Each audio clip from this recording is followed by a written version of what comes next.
William Jennings Trophy. So congratulations to them, but hopefully Minnesota can dent the twine many times behind Mr. Wedgwood. I hope you're right. Enjoy the show, Thomas. Thank you. Tom Reed in the Al Shaver Press Box. Volstead versus Wedgwood. Those are your starting goaltenders. Presented by O'Reilly Auto Parts. For all your car care needs, get the parts and service you need fast from the professional parts people at O'Reilly Auto Parts. Game 3 coming up from St. Paul. Joe O'Donnell and Tom Reed join next to get you ready for the drop of the puck. This is Wild Hockey presented by Grand Casino.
Good evening, State of Hockey and friends, and welcome to Grand Casino Arena here in St. Paul, Minnesota, where tonight it's Game 3 between the Wild and the Colorado Avalanche. Glad to have you along. Welcome aboard, friends. Joe O'Donnell and Tom Reed here with you. We know what's at stake. The Wild trail the best of 7, 2 games to none, but the series shifts to St. Paul, Tom. I'm curious, where do you think the Wild need to improve the most as this series moves along? I think we really have that first shift is going to be so important. To have the crowd behind them, we know that already, but the team has to give the crowd something to cheer about, and that first goal would certainly help. Minnesota, when they step on that ice, whether they're on that first shift or that second shift, be ready to go and make sure that when you're on the ice, you do the job you're supposed to do. Tom's point, getting the first one play with the lead could be crucial. The Avalanche have trailed for just 69 seconds so far in the first 2 games of this series. Tom, Colorado's power play has also been a big factor through 2 games, helping them jump out to a 2-0 series lead. How does the PK for the Wild after 3 days off, no practice time, no rest and recovery, how does the PK get better? Well, they got to work at it. There's no question about it. Stay out of the penalty box, number 1. That would certainly help. But you look at Minnesota right now, far too many penalties. They're giving the opposition those extra men. And when you look at a team like Colorado, they have a lot of firepower on that front end and on the back end as well. So Minnesota has got to be prepared. Stay out of the box, and when they do get a penalty, make sure you stay in the structure that they want them to be in. The Wild 4-4 in the playoffs so far. Tuesday was a 5-2 loss in Game 2 in Denver. Their 70th all-time Stanley Cup playoff loss. Gave up 2 on the power play. Did outshoot the Avs 31-23. Colorado is 6-0 this playoff year. Only 13 teams ever have started a playoff season 7-0, including this year in the Eastern Conference with Carolina. The Avs opened the scoring 2:51 in the opening period Tuesday in Game 2. As I mentioned, a couple of power play goals in their win. Still no Jules Eriksson Ek or Jonas Brodin for the Wild, but Zach Bogosian is back on the blue line. Damon Hunt's going to play with Jared Spurgeon. Bogosian will play with Middleton, and Volstead back in net for the Wild as they take the ice here in St. Paul. The opening face-off in Game 3 comes your way after this. You're listening to Wild Hockey, presented by Grand Casino.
The Wild in the second round of the Stanley Cup playoffs is presented in part by Grand Casino, where Minnesota comes to play.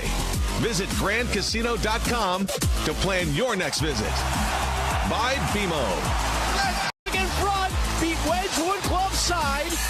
And now, from Grand Casino Arena, here's Tom Reed and Joe O'Donnell. Bursting in air, gave proof through the night that our flag was still there. Oh, say does that star-spangled banner yet wave o'er the land of the free and the home of the brave.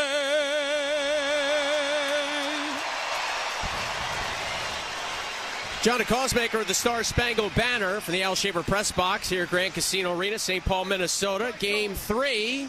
But as always, it's time for Let's Play Hockey. Here's Adam Abrams. Get us started. Please welcome Vikings legend and Pro Football Hall of Famer, Sean Randall.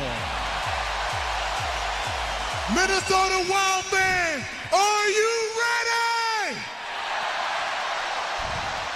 Are you ready? Well, say with me.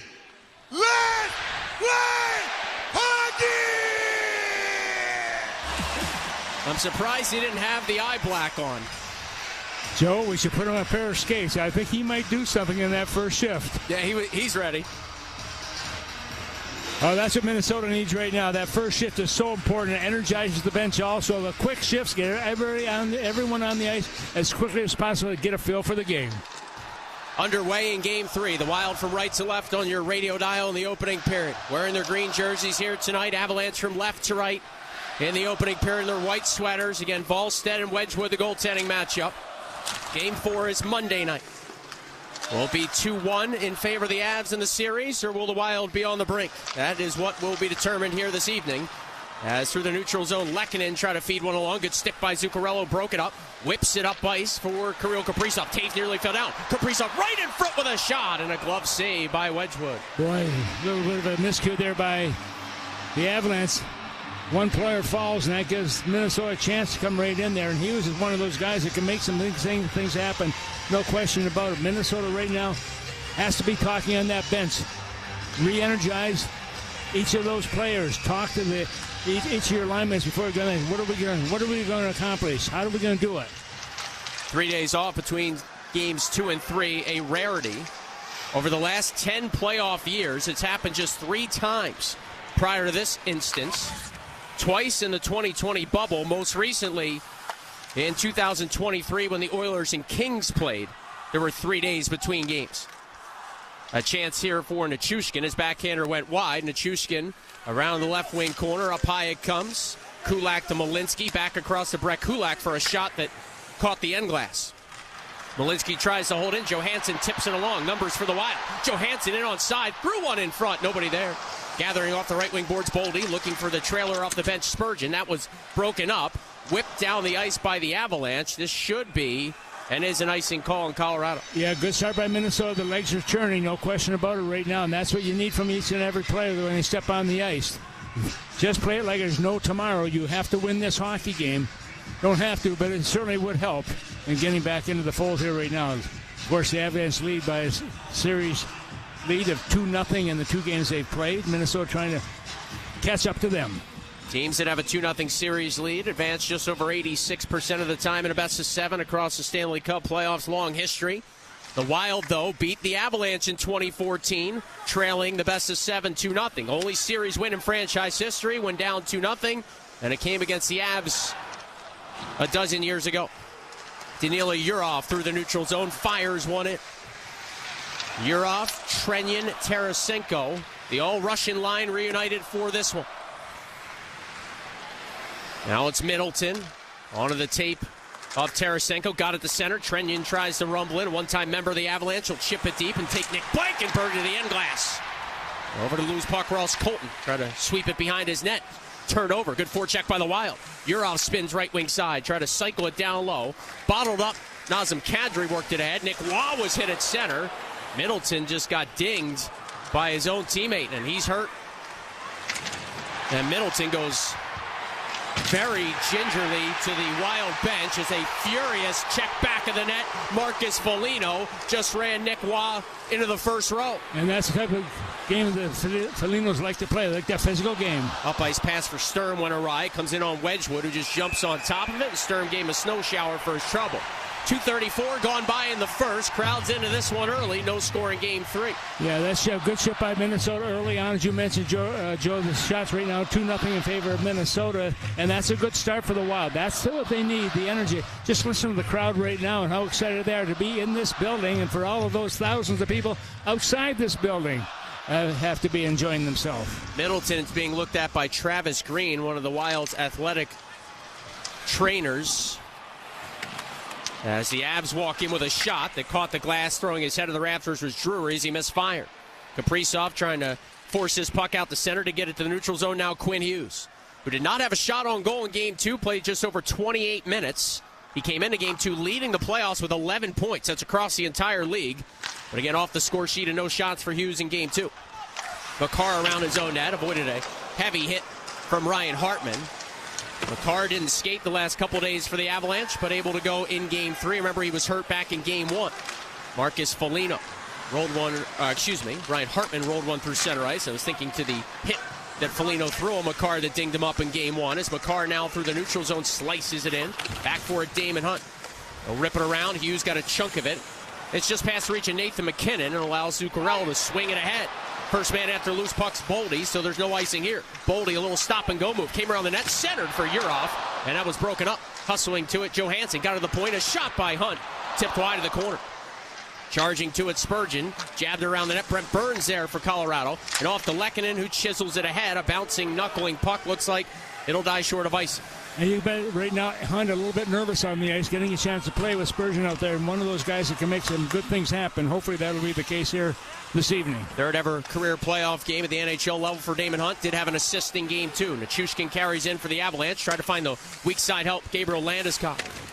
Landeskog checked a couple times. Nice to see Middleton back out there for the Wild after he was being looked at by the training staff moments ago. Nichushkin couldn't handle a feed. Now Malinsky centers. Nelson rolled it off left side. Blankenburg a shot. Stopped by Volstead as we welcome him to the contest. Avalanche with their first shot on goal, 4:23 in, and Volstead makes the save. Well, defensively, Minnesota's doing a nice job at this stage of the game, and that's what you're looking for from your defense to your forwards. The communication on the ice is critical right now, and you can bet that the players are feeling the intensity of this hockey game right from the beginning. John Hines liked the way his team played 5-on-5 in Game 2, so we did a lot of good things. Talked about how they can draw on the Dallas series. Dropped 2 in a row against the Stars, of course, in that series. Had injuries in that series. So he talked about the mindset and the experiences from that series, that opening round series against the Stars, that they can try to pull from here as they look to claw out of the hole against the Avs.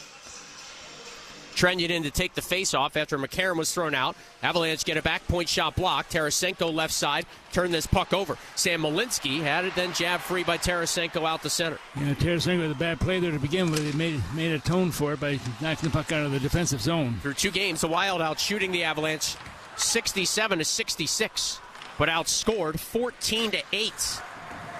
14 goals through the first 2 games of the series by the Avs, tied for the 5th highest total ever in Stanley Cup playoff history through the first 2 games of a best-of-7. Malinsky inside his own blue line, right side, run by Nick Foligno as he chopped it ahead. Hughes back to gather. Baits some pressure his way, stops to the left of Volstead, deep in Minnesota ice, now Nick Foligno. Finding Nico Sturm. Sturm over the offensive blue line, just spun it down low. Marcus Foligno there. Try to tap it off. Nobody home. Kulak off the dasher, just got it past Sturm. And the Avalanche through center ice with Brent Burns leading the rush in favor. Closed on him beautifully, took the puck away. Sturm backhands to center. Nick Foligno knocked it down and flops it in from center as the Wild change on the fly. Yeah, Minnesota doing a good job. Another also hit by Marcus Foligno. Sorry, Tom, but he just took a healthy run at Jack Drury.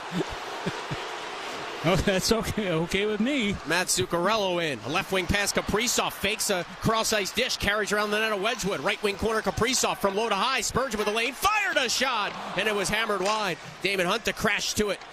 Below the goal line, Hartman. Up high, Kaprizov with a wrister that was batted down in front, jabbed away by the Avs, not cleared. Kaprizov left wing wall is checked by Logan O'Connor. Kirill Kaprizov through the high slot, trying to slice free, lost the handle, and it's popped out the center by McKinnon, who couldn't get around Spurgeon right by the Wild bench. Minnesota's been very physical in this game early on. 3 consecutive 3-point games for Nathan McKinnon coming into this one. Zuccarello attacks for the Wild. Slams it down around the net of Wedgwood. Devon Taves to chop it along. Left side Lehkonen into the wheelhouse of Brock Nelson, who had mans for Natchez. Natchez trying to cut around Hughes. Martin Natchez had a poke free by Faber, and Faber leads the Wild rush ahead before dumping it in from the left wing side. Boy, what a series that the Faber's had also this playoff series all the way through, starting with Dallas. Boldy finished his check. Avalanche do a good job to exit cleanly, however. Faber at center ice, able to bottle it up for a moment. Now Landeskog, the Avalanche captain, darting in right side. Try to center. Faber got a piece of it. Nichushkin curls out of the corner. He had the empty netter late in game 2. His pass up high deflects and rolls back out the center. Enjoy your watch the Avalanche right now. They don't have a lot of time with the puck. Minnesota's done a nice job of taking away that space. Landeskog spins up off the rush. Worked it to Nichushkin. Bumped by Urov. Nichushkin through the high slot with a wrister block. Came back to him. His shot was stopped by Volstead. Urov out of the right wing corner. Dumped by Landeskog. Middleton supported well. Got a pass freed up for Boldy, and now Zach Bogosian, who missed game 2 with a lower body injury, rumbles ahead and fires it in. Blankenberg got only a piece of it back defensively. Trenyon stole it, tried to center. Kadri was there to cut it off, and Ross Colton, as he was dumped by Tarasenko, fires it all the way down. Icing call on the Avs. Well, good start to this contest so far. We have played 7 minutes and 33 seconds of hockey, and right now the faceoff is going to be deep in the Avalanche zone. Well, attention to our Wild Season Ticket members. Even during the Stanley Cup playoffs, we're rewarding you for listening with Forever Wild Reward bonus points. Tonight's code is BELIEVE. That's BELIEVE. Please do. Enter to receive 100 bonus points on your account. That offer will end at midnight tomorrow. Face-off deep in the Avs zone. McCarron, Kaprizov, Tarasenko, Hughes, and Faber for the Wild. So an extra shift here for Kirill Kaprizov. And he can handle it. Right side, it's McCarron swinging one down low. Now Ross Colton pokes to center. Faber back to gather, twists it along to Hughes. Hughes knuckled it along. Kaprizov couldn't come up with it cleanly. Now Kadri. Nazem Kadri hands it back. Cale Makar. Right side, hacking one ahead. Hughes intercepts as that pass was tipped. Hughes will twist to his left, picks his head up. Avalanche going for a change. So a pass comes onto the tape of Kaprizov, who couldn't get it deep into the offensive zone. The Avs play at the center, and the Wild are back on it in the form of Brock Faber. Faber's pass deflects in off Nick Foligno. Nico Sturm tries to angle it along. And the Avalanche will find this puck, carrying ahead Devon Taves with that 4-point game in game 1. He'll wind it in. Volstead to his left, just flipping it along the board. Sturm spun off a hit. Marcus Foligno jabbed it out to center ice. Now Arturi Lehkonen for the Avs. Regroups back for Taves, who stands to the left of Wedgwood.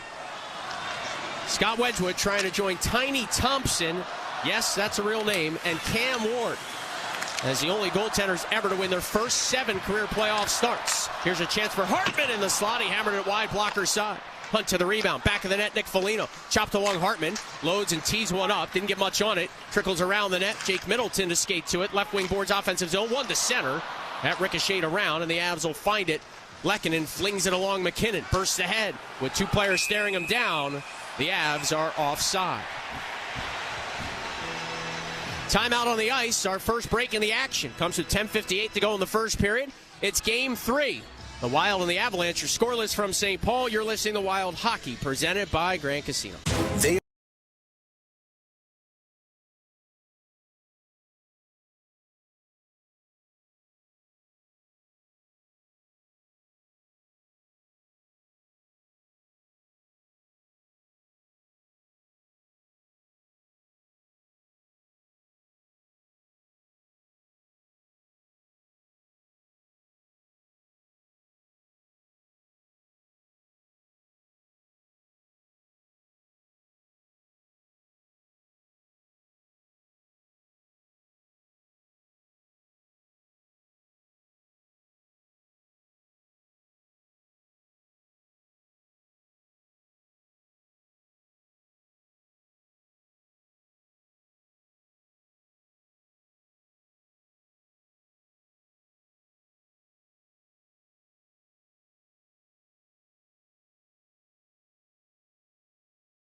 NHL Network Radio, Channel 91 in the car and on the Sirius XM app.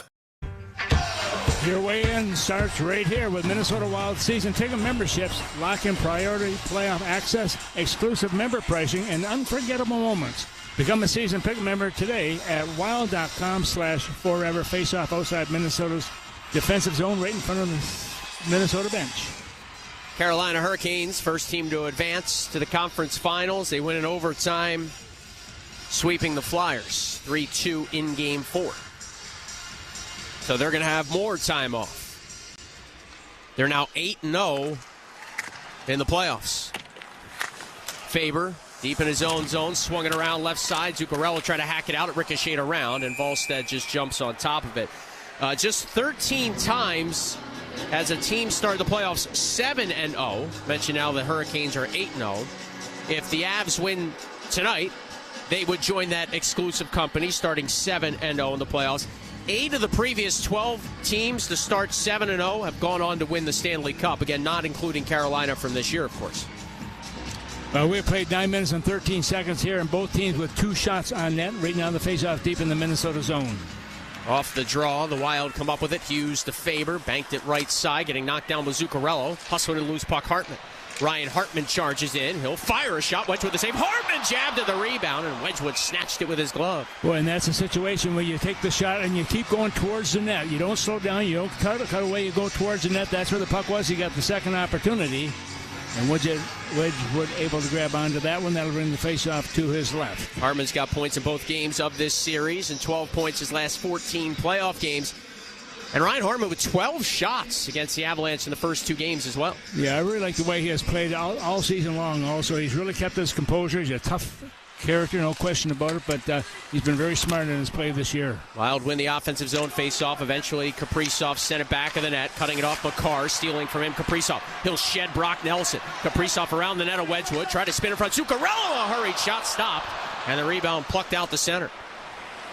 Wedgwood's been sharp early. Zuccarello now to Hartman, stepping in onside. Kicked it back for Faber, left wing boards. Brock Faber spins out of the corner. Faber up near the point.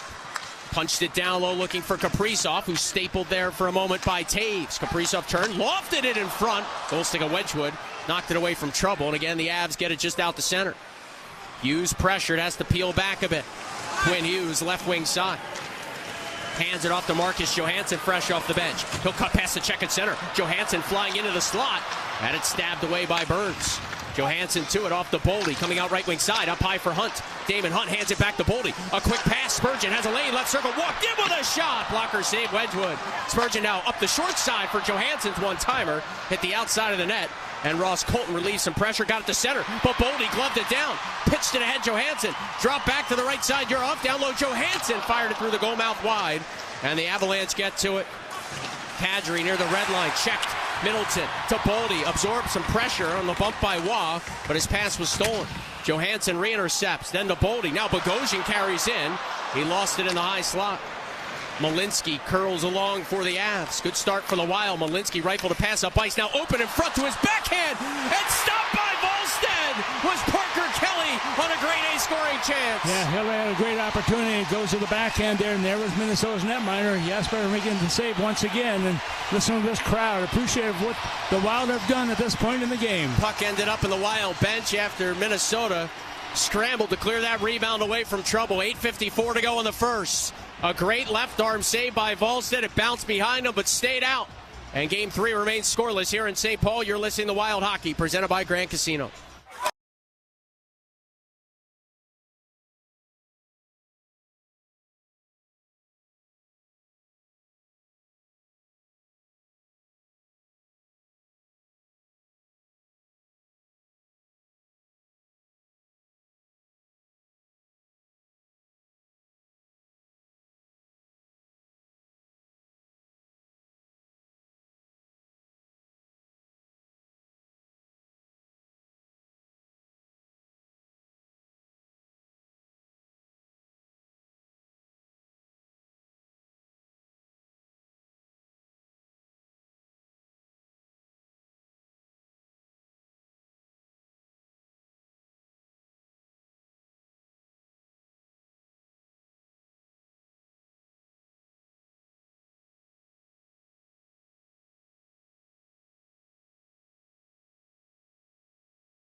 line and text us now at 646-866.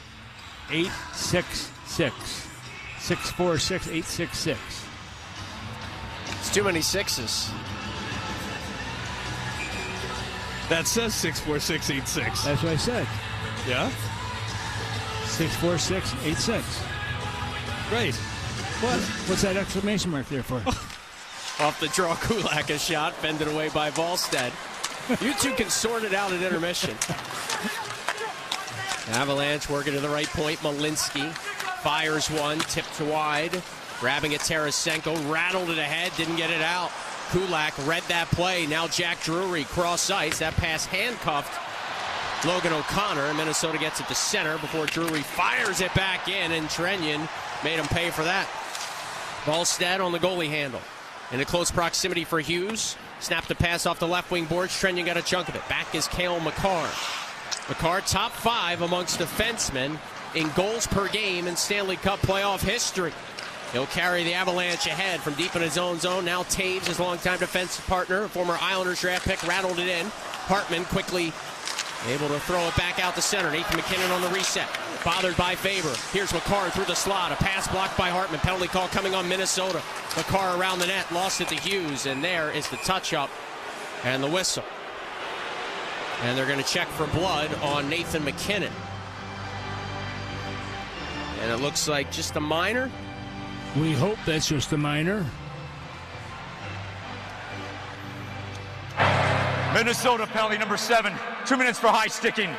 And unfortunately, it is a crucial part of the penalty kill in Brock Faber. Yeah, it certainly is. Having him on the ice is a big plus for Minnesota. But right now, the faceoff is going to be deep in the Minnesota zone. This penalty coming at 12 minutes and 9 seconds of the scoreless first period. So I asked John Hines, what are the penalty kill keys, adjustments to get the PK back on track? And he talked about slowing down the Avalanche's entries, being on their toes in pressure situations, the reads and anticipation, and then said, look, there were times where we didn't get a shot block and a guy was close to that lane, so shot blocks will be key. Wild have allowed at least a power play goal in every game they've played in the playoffs so far. As a point shot by Makar, hammered wide. Natchez to the carom, bothered by Spurgeon, who ended up in a heap. Spurgeon from his stomach trying to swing it away from trouble. Kadri, right circle, to center point Makar. Now back to Nazem Kadri, off to McKinnon, but the one-timer pass jammed him and leaks out to center. Fresh penalty killers jump out for Minnesota. Boldy, McCarron, Middleton, and Bogosian. 7:15 to go, opening period of game 3. No score. Shots are 5-4 Minnesota. Avalanche on a power play for $120. They scored twice in game 2. McKinnon carried in. Now eventually the point Makar off to Kadri. Once more for Makar. At center point, Cale Makar refeeds Kadri. Goal line pass for Landeskog. Walks out in front, side angle shot. Not fooled, and able to knock it away was Volstead. McKinnon on the reset from the right circle. Over for Makar, a drive. Fought off by Volstead. Rebound comes free for Sturm. He's got Boldy with him shorthanded. Sturm charging in right side. Went rink wide for Boldy, who grabbed it off the left wing ball and just wall and just tapped it down low. Remember, the Wild have a shorthanded goal in this series, and they had 2 in the regular season against the Avalanche. McKinnon speeds ahead off a drop pass. Fed Taves just over the blue line. Devon Taves left point. Cycled it off McKinnon. Rolls it down low as he switches places with Natchez. Now Taves in the slot. Back to Natchez, a drive. Shouldered away by Volstead. Puck battle to the right of Volstead. Nick Foligno twisted it free. Spurgeon finds Boldy. Waits some more, and flops a bouncer down the ice. Good job by Minnesota in the penalty kill. 15 seconds remaining on the shorthand situation for the Wild. Taves a drop pass. Brock Nelson lugs it ahead. Nelson finds Malinsky. Turn to the right wing boards for Nichushkin. Carved it around the Wild end wall. Lehkonen there. Lehkonen bottled up by McCarron for a moment. Back of the net now Nichushkin trying to get away from Middleton. Up high it comes Malinsky. Power play is over. Taves a left circle shot. Went wide. Came off the boards. Grabbing it Faber. Able to just trickle it ahead out to neutral ice. And the Wild a big time PK. They do it successfully as Taves carries in off the rush. Took a drop pass. Look out through the slot. Malinsky walking with a shot block. Wild have numbers here. Faber can jab it free. And he just couldn't corral it. Hartman was stung by that block shot. He was slow back to his skates. Nelson up high to Burns at the left point. Brent Burns banked it off a body. It comes free for Hughes and a 3-on-3 through center. Hughes shaking over the offensive blue line left wing wall. Peeled up. Bottled up now by Nelson. And the Avalanche take over. Darting in, Parker Kelly, left circle, trying to get to the front of the net. Well defended by Damon Hunt, and Volstead just jumps on top of the loose puck. And now some rough stuff along the end glass after the whistle. That's what we want to see. Minnesota being very, very careful of what they're going to do. And they don't want to draw any more penalties. At the same time, you don't want to back off either. Parker Kelly might be getting a penalty here, Tom. Yeah, I thought he may have. Linesman pointing to Kelly as the referee was motioning for a penalty call. And I don't think Hartman's going to join him. I don't think he is either. That good move by Hartman. Maybe We'll stay see. out of the box. He's lost his helmet right now at this point. He's in the corner to the right of Jesper Volstead. We'll sort it out when we come back. 5:06 to go in the first. No score in Game 3. You're listening to Wild Hockey, presented by Grand Casino. The Minnesota Wild advance to round 2. We get to play.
Well, you look at Minnesota and Colorado right now, each picking up minor penalties on the roughing call. Kelly of Colorado, Hartman of Minnesota. That'll be 4-on-4 between these two clubs.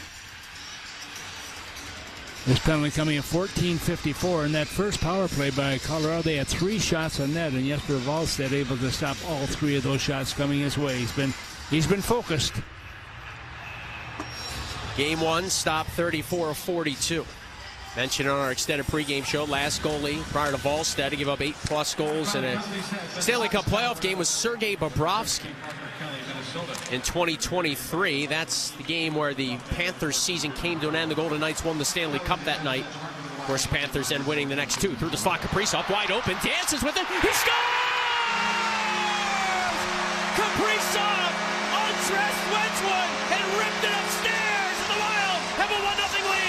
What a play by Minnesota's defenseman also. When you look at the Wild, Faber does a good job of coming up with the puck through the neutralized area. He backs off a little bit as he goes over the blue line, but he spots Kaprizov breaking in with some speed there, and Kaprizov goes in, goes to his left, gets a chance, finds the opening, puts it away, and Minnesota scores first in this hockey game. This goal coming at 15:11 of period number 1.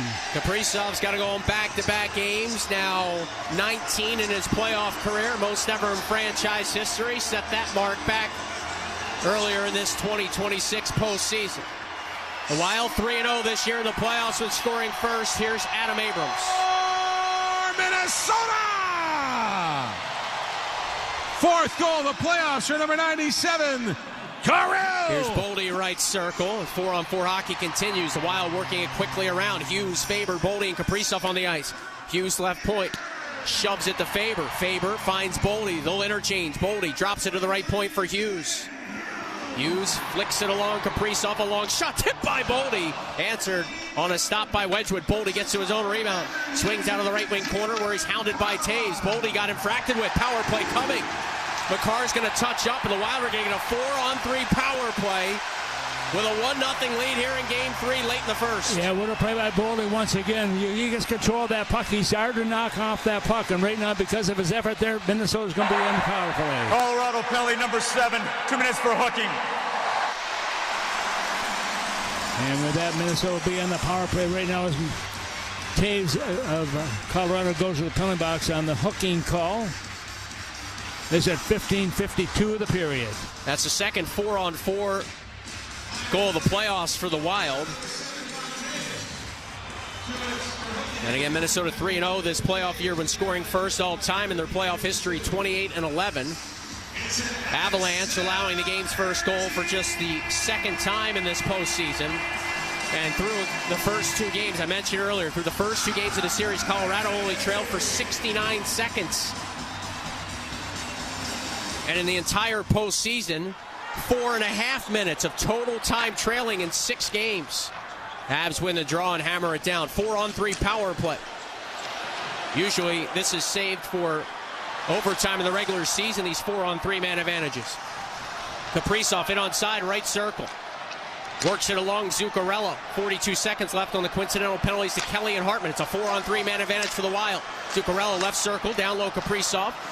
Couldn't gather it cleanly. Spikes it back to Zuccarello. Rolls through the high slot. Has a lane. Kicked it to Kaprizov. He'll hand it to Hughes. Hughes in the high slot, middle of the ice. Aerial pass right side. Zuccarello walks in, fired a shot. Block came back to him. Will hammer one. Rebound. Back door. Kaprizov was open, and he couldn't gather it. Wedgwood's lost his goal stick. Hughes left circle. Darts in. Spins back. Hughes through the high slot. Fires. He scores! Quinn Hughes. It's a power play goal, and it's 2-0 Minnesota. Well, the PK's working, the power play's working for Minnesota. What a great play by Hughes once again.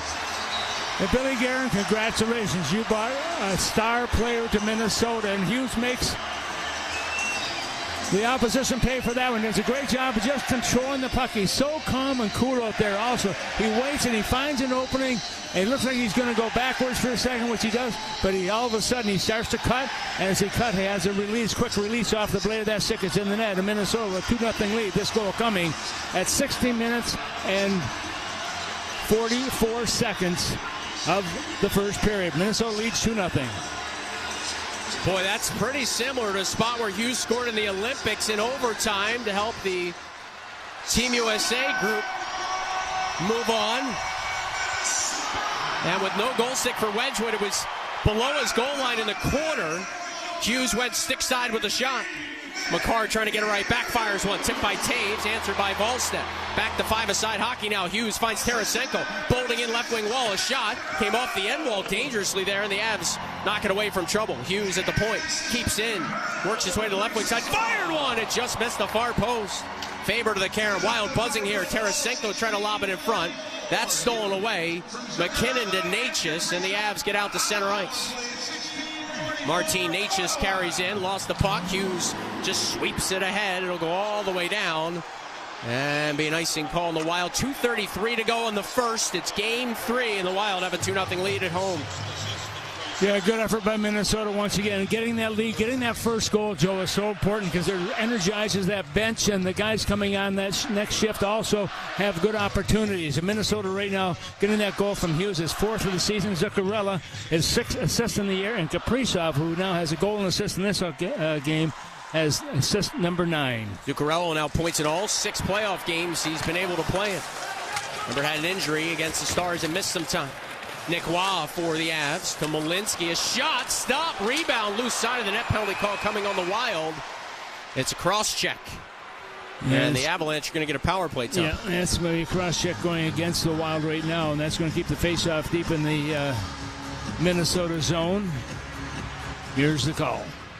43, 2 minutes for cross checking. Well, not the guy we want in the penalty box, but that is exactly where Hughes is going to go on the cross-checking call. This one coming at 17:42 of the first period. Minnesota leading 2-0. This is second minor Hughes is taken in the playoffs. So Kaprizov and Hughes, the goals, separated by just over 90 seconds. Draw to the right of Volstead. Deep in Wild Ice. McCarron and Landeskog on the draw. McCarron joined by Nick Foligno, Damon Hunt, and Brock Faber on the PK. McCarron won it. Hunt was checked behind his own net by McKinnon. Hunt lost his helmet. He's got to go off the ice. Can't play the puck. McCarron right side got it off the glass and all the way down. That was a lucky break for the Wild there as far as just getting that puck and being able to get it down, because Hunt has to leave as soon as his helmet comes off. Yeah, he kind of hesitated a little bit too. I thought he was going to go back in the play, and that would be a penalty. So he made the right decision to get off. McKinnon off the double drop, sweeps his way in, curled, lost his footing, lost the puck. It's tap free. Faber angles to his right, found some open ice to shovel it down. And then it goes the other way. 100 seconds to go in the first. Wild in front 2-0. Power play here for the Avs. Natchez through the neutral zone. Swung it back for McKinnon. McKinnon turned it over. Boldy just inside his own blue line. Gobbled up that errant pass and rolls it down. Yeah, nice green wall right in front of the Avalanche trying to get into the Minnesota zone. Makar carries ahead. Pressured by Sturm, so he slipped it back. Natchez now at the red line. The double drop for McKinnon. Boldy trying to stare him down. McKinnon cut past a couple of checks. Just muscled past Spurgeon. And found Landeskog. Wheeled it up high. Now it's center point Makar. Gave it back to the left circle. Natchez had a pass. Tipped by Spurgeon off the end glass. A battle for it. Hunt looking there to try and come up with it out of the corner. Avalanche dig it free. Final minute of the opening period. It's game 3. Wild with a 2-0 lead. Avs on a power play. Makar, a long shot, blocked down in front. Landeskog whacked at it. Stopped by Volstead. Rebound to Landeskog. To Makar now. Left side, a drive was blocked. Spurgeon got in the lane. And it'll chisel off the boards and back out to center ice. Makar on the regroup with both teams getting some fresh players out. Makar peels back. Just over a half minute left in the first. 15 seconds left on the minor to Hughes. Avalanche power play from left to right on your radio dial with Malinsky. Cut it ahead for Nelson. Frisbeed it along. Malinsky got checked hard by Middleton. Faber couldn't get it out. Boldy raced to the loose puck and jarred it through center. Big effort, second effort by Boldy to get to that puck. Nichushkin to Malinsky. Out of the box is Hughes. Middleton now off the left wing glass. Got it free for Hughes. 10 to go in the frame. Hughes with a rink-wide pass. Faber rumbles in. Got past Lacken and Faber to the slot looking for Hughes. It was jabbed away. And that is going to take us to the first intermission as a puck battle at center. We'll see the final horn sound. Listen to this place here in St. Paul. Well-deserved also. The effort by Minnesota in this first period has been tremendous. Now they have to carry that through periods number 2 and 3. All right, through 20. 2-0 the Wild lead it. Shots even at 10 apiece. And the Wild PK, much maligned, 2 for 2 in the opening period. Kaprizov and Hughes, even strength and power play. Those are the goals for the Wild. They've got a 2-0 lead after 20. Coming up at the first intermission, Matt Cullen, longtime NHLer, Stanley Cup champion, former member of the Minnesota Wild, joined Beyond the Pond. Talk about high school hockey, college hockey with the Gophers, and pretty much everything you can imagine. The gamut with Matt Cullen coming up at the first intermission. 2-0 the Wild lead game 3 after 20 minutes in St. Paul. You're listening to Wild Hockey, presented by Grand Casino.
Kirill Kaprizov and Quinn Hughes getting the Wild on the board late in the first period, and that is where we sit in the first intermission. The Minnesota Wild leading the Colorado Avalanche 2-0 here at Game 3.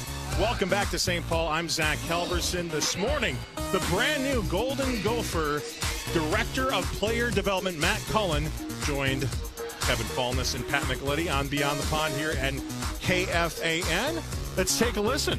I think it's a series that, when you looked at it from the get-go, at least I thought, that it could go either way. Okay, Minnesota's down 2-0.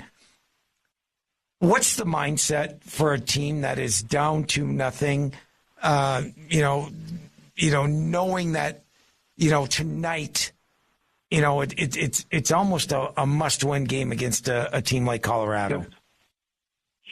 Yeah, I mean, honestly, I think it's the most fun hockey, I think, aside from maybe the Four Nations this year. This series is some of the most fun hockey to watch. We're just so lucky to get to watch it, and I just love watching the Wild team play the game. I mean, obviously, it'd be so nice if they were healthy. That's some pieces, which is critical, and especially with the team that we're playing against, to have Eriksson Ek especially would make a huge impact, but it is what it is, and I think when you find yourself in this spot, it just becomes a Game 7 mentality, and that's where you're at, and the guys know that. And it just really, I found like it comes down to kind of narrowing your focus. It's so easy to you have these days between games, and this has been a little bit of a longer break. It's like you start thinking about, can we win 4 in a row or 4 out of the next 5? Like, you start thinking big picture, and it looks almost impossible. And I think the best guys and the guys that have handled these things the best are the ones that kind of narrow their focus just to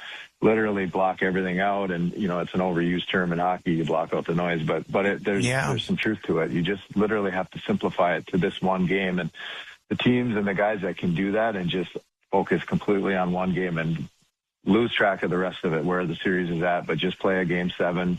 Your next game is Game 7, and that's just every little play is so important. And just having that next shift mentality. Like, I think they'll be fine. I actually really like their game, and I think they're a hell of a team. But yeah, that's the hardest part with that, is just the challenge of hearing all the noise about, well, you're down 2-0.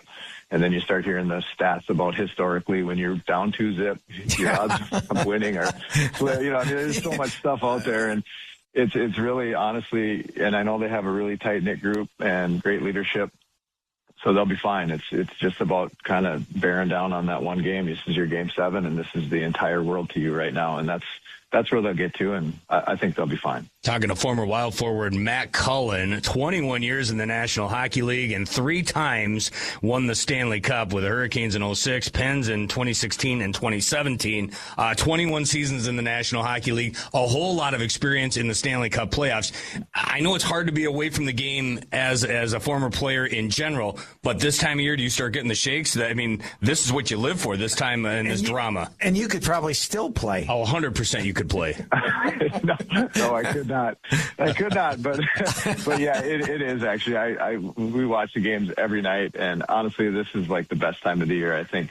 If you're a hockey fan, there's nothing I enjoy more. We sit home, I sit with the boys watching the games, and Bridget has her opinions too, so it's good. We're all watching, and there's nothing better. And this is the best time of year, and this time of year more than any time for me brings back so many great memories. Like as a player, like as you get older in the game, like some parts of the season, I was lucky enough to have a long career. So some parts of the season there's a grind to it, and it grinds you down as you get older. But when you get to this time, you feel like you're 20 years old again, and it is the most fun hockey. I just get I do. I just enjoy watching it so much because it is so fun, and you see how much fun these guys are having, and you just pour everything you have into one game. You take the next day off, recover, and then you go do it again. And as a hockey player, this is like the ultimate, and I do miss it a lot when I get to watch these guys playing right now, because you can kind of put yourself back in the locker room and how fun that is, because there's like no time of year where as a group you're pulling on the same rope more than right now. I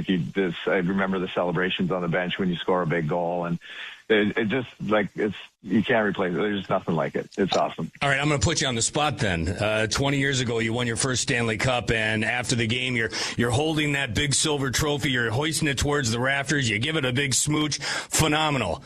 What's better, that moment or winning back-to-back state titles for your Moorhead Spuds? I mean, I don't know if that's an answerable question there, Matt. That's a question. I did not see that coming. I didn't see that. That's pretty good. I don't know. I mean, I think for me, as a player of the Cups, you put so much into it, and you just literally put your whole life into it. And then I was fortunate enough to be able to share it with my family. So those are just like, those moments are just beyond anything I would have ever dreamed of. But, the high school stuff was so fun. I actually enjoyed it way more than I probably ever would have imagined. I mean, probably being away from home for so long, coming back gave me, I think, a new appreciation of what an awesome event the state high school tournament is. And I've seen hockey in every part of the country. I've seen youth hockey. I've seen junior hockey. I just have a new appreciation for what a special thing that is here in Minnesota. Like that state tournament. There you go. Former Wild forward Matt Cullen, a snippet of the conversation from earlier today on Beyond the Pond. Beyond the Pond every Saturday during the hockey season, 10 a.m. to noon with myself and Pat Micheletti. Real quick, let's pause 10 seconds for station identification. You're listening to Wild Hockey, presented by Grand Casino. Sirius XM NHL Network Radio. Still with it.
After one period of play, Kevin Fallon is down by the Wild locker room with Wild rookie defenseman Damon Hunt. 2-0 in Game 3. Obviously a critical game, Damon. But what can you say about the start of this hockey game and the noise level inside this building?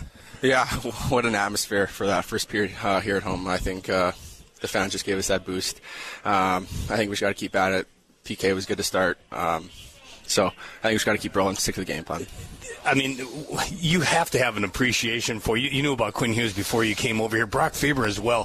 What this team is doing from the blue line. How much appreciation do you have for that top pair of Hughes and Faber when they've got the puck on their stick? Yeah, it's fun to watch. Like Quinn being in Vancouver before, you didn't really watch him a ton, but now that he's here and I get to watch every single shift that Quinn Hughes does, and man, he's special. Same with Brock. Brock just keeps getting better every year. So I'm just trying to learn from them. You can just see how both those guys skate. They just make the game look so easy. Faber sets up the Kaprizov goal. Quinn Hughes, a goal and an assist thus far in that first period. For you, how are you settling in? A third playoff game, and now here you are on the second pair playing with the captain, Jared Spurgeon, and at home in a critical Game 3. Life's pretty good for Damon Hunt these days.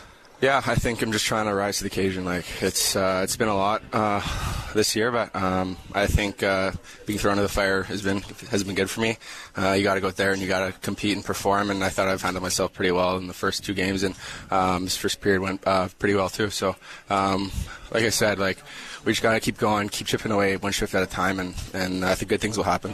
Last thing, I have no idea what type of a NFL fan you are, but John Randall doing the Let's Play Hockey before this thing went off. You guys added to the noise level with the goals, but Johnny Randall did a hell of a job getting you guys pumped up. Yeah, he's a little bit before my time. I didn't really watch him a ton, but obviously he's a star in the city, and he's a special player. So yeah, it was loud in there to start the game. So. It's all good. It's amazing to be here. Good first period. Keep it going. Thanks, Damon. Thank you. There you go. Their Wild defenseman, Damon Hunt, joining us in the intermission. We owe him a gift certificate down to Tom Reed's Hockey City Pub. Damon Hunt's Wild lead the Avalanche 2-0 after 1 period of play. Quick break, and then we'll get you ready for the second. You're listening to Wild Hockey, presented by Grand Casino.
Back for the second period of Game 3. The Wild Lead 2-0. Joe O'Donnell, Tom Reed back here with you. Goal and assist for Kaprizov and Hughes in the opening period. Wild from left to right on your radio dial in the second. Avalanche skating from right to left. What'd you like most about the opening period, Tom? I think, Joe, just the way everyone competed in that first period. The intensity was there.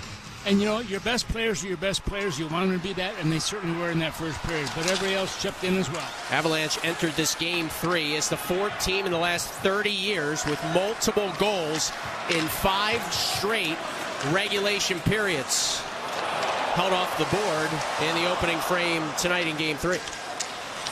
Wild now, by the way, in first period play, 11 goals in the postseason.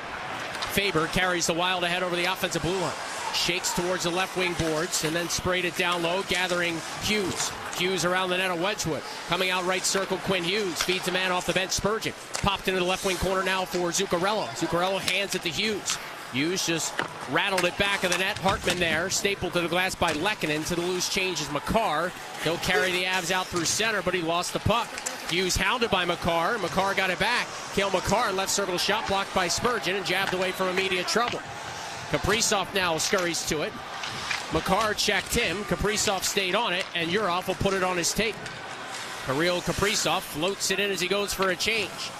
Boldy on the forecheck pressure. Now Marcus Johansson left side of the loose puck. Back of the net for Boldy. Spins to front the play. Boldy centered. Left side Johansson. Shot tipped wide. Trying to keep it in Hunt. He will, but he turned it over. Nichushkin darts in. Val Nichushkin couldn't get around the poke check of Zach Bogosian. There's the experience showing through with Bogosian. Johansson to Urov. Danila Urov above the red line. Flops it in. The Wild finish a change. Urov on the forecheck. Ran into his man Brett Kulak. Nichushkin, though, outlets, and Brock Nelson gains the center line and bounces it in off the end wall. Scurrying to it, Malinsky. Middleton trying to tie him up. Malinsky rolling around. Bogosian was there momentarily. Now Urov deep in his own zone, hounded by Nichushkin. A couple of Russians go to work there. Back of the net, Bogosian. Jarred it away from trouble. Trenyon right side, couldn't clear. Back down near the Wild goal line, Bogosian to Trenyon, off to Middleton, and Jake Middleton skips it ahead and out through center. Nick Blankenberg back on it. Up ice for Ross Colton. Look to drop it off. Kadri left side, a shot. Juggled by Volstead, knocked away from trouble by Minnesota, but the Avs are back on it. Nick Waugh turns and shoots. Volstead had that in a vulnerable spot, but Minnesota pokes the rebound back out to center. Yeah, that puck was right in that blue paint area by Minnesota. I think that was Spurgeon knocked it out of the area. Spurgeon now to crank one around the boards. It got just past Burns. This is an icing call. Boy, Burns was right there at center. And icing the call. I know the puck was hammered around, and Spurgeon is trying to ice it on that instance, but it went right past Burns.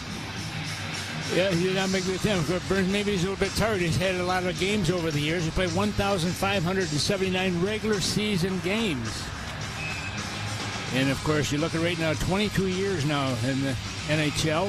His first with Colorado, has not won the Stanley Cup yet, and we hope it stays that way after this series. Bogosian's been on the ice for almost 90 seconds prior to this draw to the right of Volstead.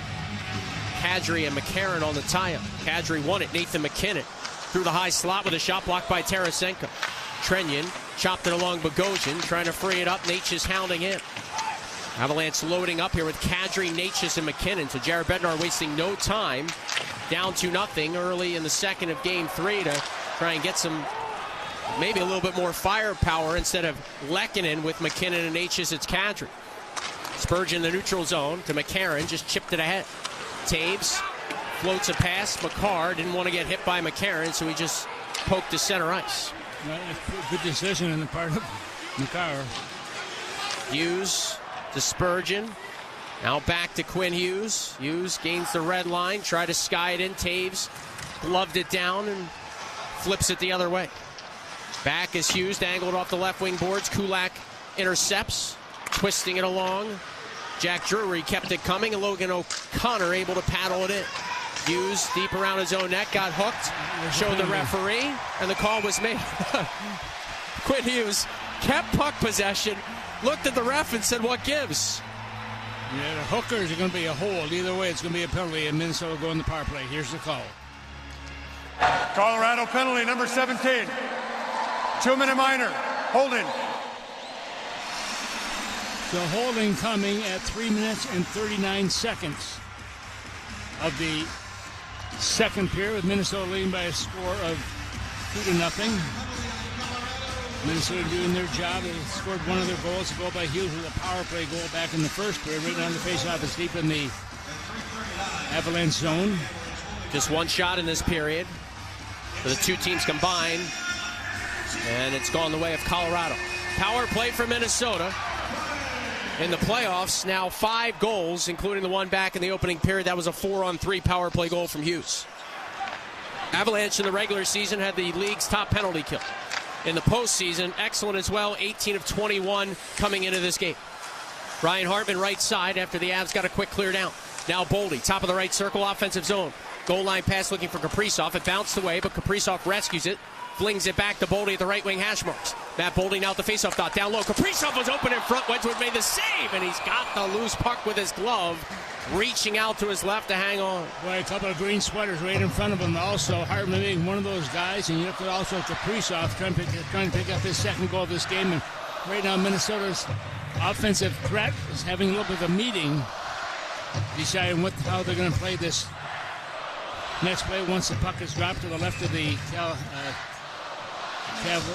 Avalanche, Avalanche zone. Hartman and Kaprizov and Boldy with that quick conversation is noted by Tom. Zuccarello and Hughes are back near the blue line. Hartman and Nelson on the faceoff. Brock Nelson in game 2 won 12 of 14 draws. And now he'll deal with Boldy after Hartman thrown out. Burns must have chopped away at Kaprizov. One of the referees over to give him a stern talking to. Both officials. Yeah, both referees come over to talk to Mr. Burns. Off the draw, Boldy able to pull it back. Hughes pressured immediately by Nelson, able to shake free and found Boldy in the high slot. Boldy hooks it along Kaprizov. Left point Zuccarello. Zuccarello fires one. They score! Ryan Hartman out of midair! Tips it in. It's 3-0 Minnesota. 4:23 the time to go on the power play once again, and Minnesota doing the job. And look at those white towels. Everybody's waving those white towels except for one guy I see back in the corner there, but forget him. Anyway, Minnesota doing the job right now. It's got to be fun for them, but they cannot sit back. They've got a 3-0 lead here right now. Minnesota needs to maintain that. This goal coming, as I said, at 4 minutes 23 of the second of the period, and the fans are into it, the players, and because of the play of the players also, your best players have to be your best players, and that's what happens here right now. That puck deflected and went to the right of the goaltender. I think he was expecting it to go to the other side, but the redirect results in Minnesota getting a power play goal. I don't know what the Avalanche are waiting for. They either got to challenge or move on. Blackwood's coming into this game, Tom. Mackenzie Blackwood is coming in to replace Scott Wedgwood. So we will not see Wedgwood join elite company, winning his first 7 career playoff starts. Wow. And look, earlier in this series, after game 1, both coaches were asked about their goaltending. It was a 9-6 shootout. And Jared Bednar said all year long they were comfortable using both guys. He went back to Wedgwood in game 2. He got the win, stopping 29 of 31. And I wouldn't fault him on any of the Wild's goals tonight. They've been tough goals. Maybe I don't think it's so much the goalies. He's trying to jack up the team here a little bit to see if he can get some more offense going from his squad. Hartman feeds Kaprizov. He'll dart in, left circles, or back to live action. He spun with a backhander that flexed just high and wide. Ryan Hartman, assisted by number 36, Matt Zuccarello. And number 97, Kirill Kaprizov. So a 3-point game for Kaprizov in game 3, and we're not even 5 minutes into the second as the Avalanche are offside with 15:09 to go in the second period. And Tom had a chance to talk with Ryan Hartman for our extended pregame show, and I asked him about the power play, his role on the power play, replacing Jules Eriksson Ek essentially in the top unit. And he knows he's the net front guy. Did a great job of it there. Yeah, he really did. And the thing is, when you look at Minnesota right now, they spent a lot of time over the last couple of days working on specialty teams, penalty killing, power play, trying to get the adjustment in there they needed to do. And it certainly has worked for Minnesota right now. But that goal by Hartman is a huge goal for him. Zuccarello getting another assist in this game. That's number 6 and 7. And Kaprizov, as you pointed out, Joe, 3 points also, 1 goal and 2 assists. And for Hartman, his third of the playoffs. So the Wild turning the tricks on the Avs so far, winning the special teams battle at this point in Game 3. Yurov lobbed one off the official. Boldy picks it up. He'll walk in, shooting one. Black with the save. Boldy to the rebound. And he just jammed it wide off his skate to his stick blade. Avs soared ahead. Yurov couldn't clear. Nelson a good keep on the forecheck. Nelson's pass blocked. Yurov gets it to Boldy, who tried to strike it rink wide. That hit a skate. Ends up in the Avalanche bench. 14:40 to go in the second. Well, if you think Stanley Cup playoff hockey is fun, you should listen to Tom Reed's Hotline. Join us each night during the second intermission for a chance to win dinner at Tom Reed's Hockey City Pub. Get in front of the line and text us now at 64686. Exclamation point. You're not going to let that one go, are you? Well, he put it in there. I suppose he wanted me to say something about it. Again, you're like Ron Burgundy from Anchorman. Whatever they put in front of you, you're just going to read it. Yep. McCarron left side exits for Minnesota, banking it along, hoping for Trenyon, broken up by the Avs, or that could have been some trouble. A goal by Hartman comes at 4:23 of the second period. Volstead punching one to his right. Bogosian is back. Swerved it around Middleton. Followed up by Ross Colton, who has an assist in both games of the series for Colorado. McCarron got checked from behind. Now Burns a drive, maybe glancing off the right side of Volstead, and the loose puck popped down the ice by Trenyon. No icing here. Both teams will change. Just over 6 minutes played in the second. It's Game 3. The Wild trail the best of 7-2-0, but they have a 3-0 lead in Game 3. Parker Kelly flies one in. Back in his own zone is Hughes. Loose puck behind the Avalanche net. Colorado comes up with it. Kelly to the point. Molinsky a drive. Hammered it well high and wide. Sturm right side ties it up with Kulak bearing in on him. Sturm now to Hughes. Hughes curls away from Logan O'Connor. And a left wing pass, Nick Foligno trying to force it out. Second effort muscle to center. Molinsky lofts it back in. Volstead out. Snap pass on the breakout by the netminder. Faber deals it back for Hughes. Boy, he likes to handle the puck, doesn't he? Netminder, that's like to have another defenseman out there. Nick Foligno a chip and chase into the left wing corner of the Avalanche zone. Followed up by Sturm as well. Sturm lost his stick. Avalanche player then tripped and fell on that stick. It was McKinnon, and he gets up slowly. Avs start through center ice with O'Connor gaining the red line, steering it in. Lehkonen couldn't come up with it. Zuccarello left side, inside his own blue line, fanned on his pass. McKinnon off the intercept. Nathan McKinnon feeding it to Natchez. Natchez a shot blocker save. Volstead punching it to the corner. Spurgeon bounces into Natchez. Marcus Foligno tries to nudge it out.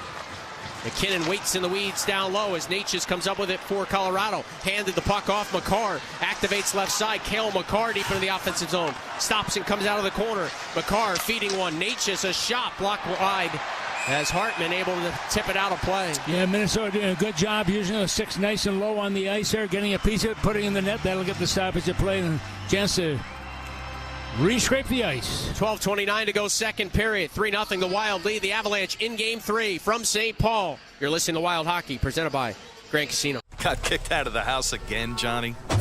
We lost an OT, and I threw the remote through the TV. There goes your bundle and our playoffs at home. You've got SiriusXM, right? All the games, hometown announcers, right on the app.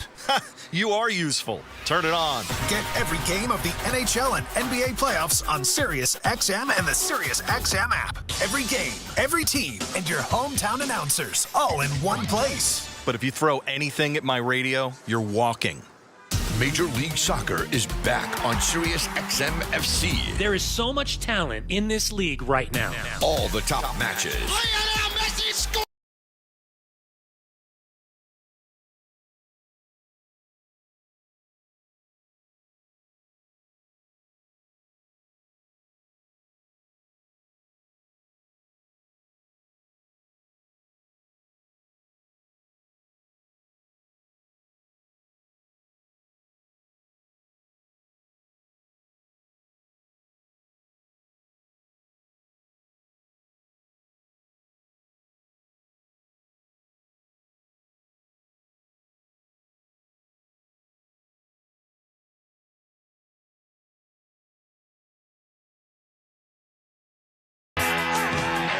Well, when Wild playoff tickets drop, every second counts. Be the first to know and secure your seats before they sell out. Sign up for ticket alerts by texting playoffs at 222-100. That's 222-100. Face off deep in the Minnesota zone to the left of Jesper Wallstedt, who's been terrific in this game. Both teams with 13 shots on net, but Minnesota has the only goals. They've got 3 of them. And again, Mackenzie Blackwood in now for the Avalanche, replacing Scott Wedgwood.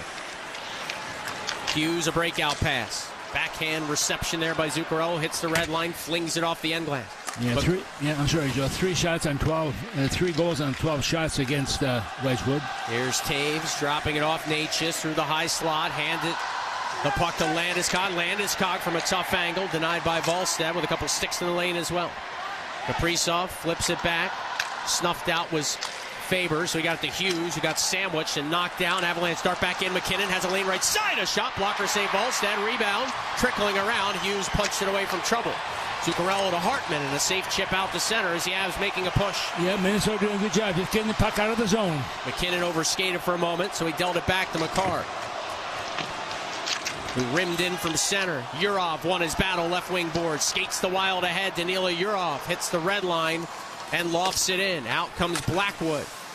Got it around to Makar, and then quickly off the Taves. Mackenzie Blackwood last year in the Stanley Cup playoffs in their 7-game opening round loss to the Stars had an .892 save percentage. His last start, or last appearance for the Avalanche, was April the 14th in Calgary when he got the win.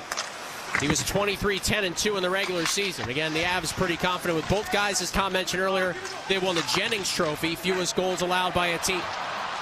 Marcus Johansson darts in for Minnesota. Off the rush, hands the puck to Boldy. Boldy a shot. Stop, rebound, trickle around the blue paint. Boldy comes up with it left side. He'll feed the point Spurgeon. Now to Bogosian, who has a lane right. Circle a shot. Blocker save Blackwood as that puck was deflected. Boldy being held in the corner. Trying to one-hand it loose. The Avalanche come ahead. Lackinen sent it in from center. Wallstedt hands it off to Jake Middleton. Middleton, a long bounce pass. Tarasenko with some room. Vladimir Tarasenko in on side. Had his 3-game point streak come to an end in game 2. He'll feed it back to Bogosian. Labeled along Middleton. Made the save play, rolling it down behind the Avalanche net where McCarron goes to work. Kulak tries to pin him up. Over to support Trenyon. Back off to McCarron. Rimmed around the wall. Middleton now. Middleton bumped by Ross Colton. Jake Middleton out of the left wing corner to McCarron.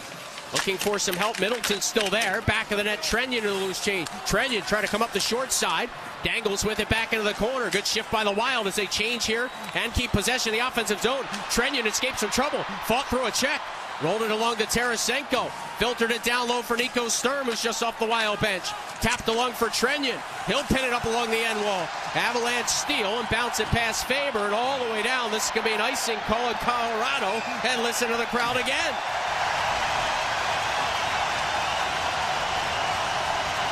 And deservedly so also, Joe. And the one thing, watch Trenyon, the boy, he gaining confidence every game, getting better and better. He can skate, he can move. He's got that big body. He led the league in hits this year, 411 hits, I believe it was, on the season. He likes to use that big body. But, boy, he is really becoming a player that is really playing into his game here right now. Face-off is deep in the Avalance zone to the left of their netminder, who's coming to replace the starting netminder. Kulak and Malinsky both out for almost 90 seconds. Because of the icing call, they have to stay out. All the forwards for the Avs out there just under a minute, which is just about an average shift length. Colorado clears up, not out. Faber kept the line. Good check along the boards by Kaprizov. Faber has to play it at center, though. He was bottled up. Into open ice goes Kadri. Watched carefully by Hughes, so Kadri labeled it around the Wild net. Grabbing it was Hartman. Bounced it out to center. Taves pounds it back in. Wallstedt out to set it up and quickly motor it to Hartman, who cranked it off the boards. Kaprizov gathers in a 2-on-2 with Zuccarello. They'll crisscross. Here comes Kaprizov. Pivoting. Stopping right side. Kaprizov looking for late help. He found a man, Hughes. Hughes spins away from Jack Drury. Hughes through some traffic up near the point. Feathered it then to Faber. Faber curled right side. Tried to muscle past Logan O'Connor. Shifted it along for Hartman, who bounces it back down low into the Avalanche zone. Burns was there for a moment. Burns off the boards to his left. Hartman bumped into Parker Kelly as the Wild reset at center, and Faber cranks it back in. The Wild change on the fly. Yeah, good change by Minnesota this entire game so far. Brent Burns, a long outlet, tipped in by O'Connor, gobbled up by Middleton. Middleton under a lot of scrutiny on the ice for a bunch of goals against through the first 2 games of the series. Now playing with Zach Bogosian as Hunt moves up to play with Spurgeon in game 3. Bogosian at the point. Over to Jake Middleton, left side. Wound it around the Avalanche net. Natchez there. Bogosian crept in on him, so Natchez went through his own slot, where it's gathered by the Avs and spun back along for Natchez. Martin Natchez rumbles ahead. His left wing pass, Landeskog a shot. Pad save by Volstead. Now Nathan McKinnon for Colorado. Up high, squeezing one to the left side, Makar. Cale Makar trying to buy some open ice. Makar, long shot. Stick save by Volstead. Malinsky to the carom. Check there by Marcus Foligno. Bogosian dumped a man back of the net. It was McKinnon. Up high, the Avs work it. They go D to D, Malinsky. That was a check. Filtered it back of the net. Landeskog tied up. Landeskog thrown to the ice by Danila Yurov. Foligno then dumped McKinnon and a penalty call. Why do they call it interference? And Marcus Foligno not happy.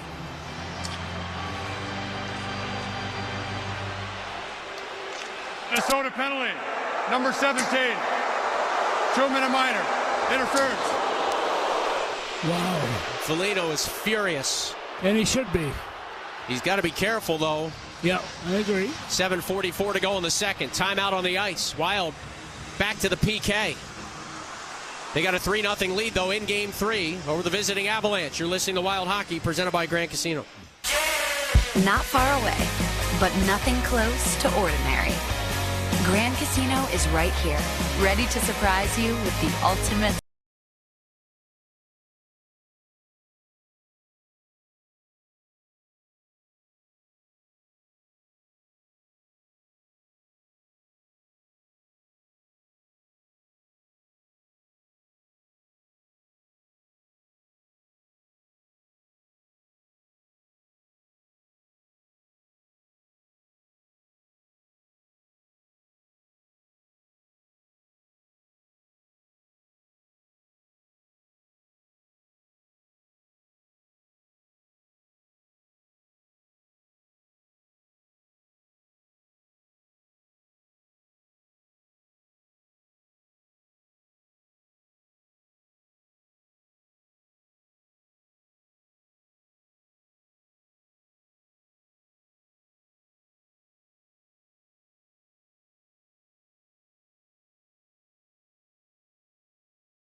And Blake, his second goal is the overtime game winner, and the Hurricanes are off to the Eastern Conference Finals for the 3rd time in 4 years. More good news, Game 4, 5, and 6 start times have all been announced Monday night from Grand Casino Arena. A 6:45 pregame on most of these same stations. 7 o'clock puck drop in that one. Game 5 Wednesday night from Ball Arena, and Game 6 Friday night back here in St. Paul. All 7 o'clock starts. Rejoice with that one, Mr. Tom Reed. Well, we've had quite a contest here right now. Minnesota's got to kill off this interference call against Marcus Foligno. Face-off deep in the Minnesota zone. Minnesota leading 3-0. Foligno, 39 hits in the playoffs entering this game. Threw a couple on that shift and a slew of them in the opening period as the Wild PK wins the draw and they're able to clear. The hits through the first 2 games of this series favor the Wild 55-54. Much has been made about Colorado's physicality. And Jared Bednar talking about that with the local media as Michael McCarron steals and backhands a puck out the center. Makar on the reset. Avs power play, 4 goals over the last 3 games, dating back to the final game of their sweep in the opening round of the LA Kings. Landeskog rolls it around. Kadri did well to handle it. Center point Natchez. Back to Nazem Kadri. He'll feed Makar with $1:15 to go on the power play. Makar. Back to Kadri, top of the right circle. Goal line pass for the captain, Landeskog. Serve back to Kadri. Back down low, Landeskog. Cut in front with a shot. Volstead the save. Rebound, they score. But Volstead got bumped. And they're going to say that Hunt cross-checked Landeskog into Volstead. And so the goal's going to count, at least for now. Yeah, let's wait and see what happens on this, whether it's going to be a challenge or not. That's where Minnesota's crew downstairs watching this will have a chance to review it. But you got to be careful here, because if you challenge unsuccessfully. Right. Avs go back to the power play. Yep, and that's what I'm... Hunt did bump Landeskog, but Landeskog made contact first. Because if the goalie's unable to do his job, that's usually waved off, or a challenge can be successful because of it. And the Wild are going to take a long look at it. So Kadri from the dot, down low. Landeskog went right in front. Oh boy, Hunt barely touched him. But again, you're up 3-1. Like, do you risk it? And the Wild apparently are not going to. So the penalty kill can't come through clean again. And the Wild a 3-1 lead with 6:49 to go in the second. This is a big final 7 minutes of period 2. Assisted by number 92, Gabriel Landeskog, and number 91, Nazem Kadri. Hughes just got tripped up. He went down hard. Penalty call coming. 3-on-2 for the Wild developing. Faber to Tarasenko. Left side a shot. They score! Brock Faber! Tarasenko's shot hit Blackwood. Clanged off Faber, and the Wild get it right back. It's called karma.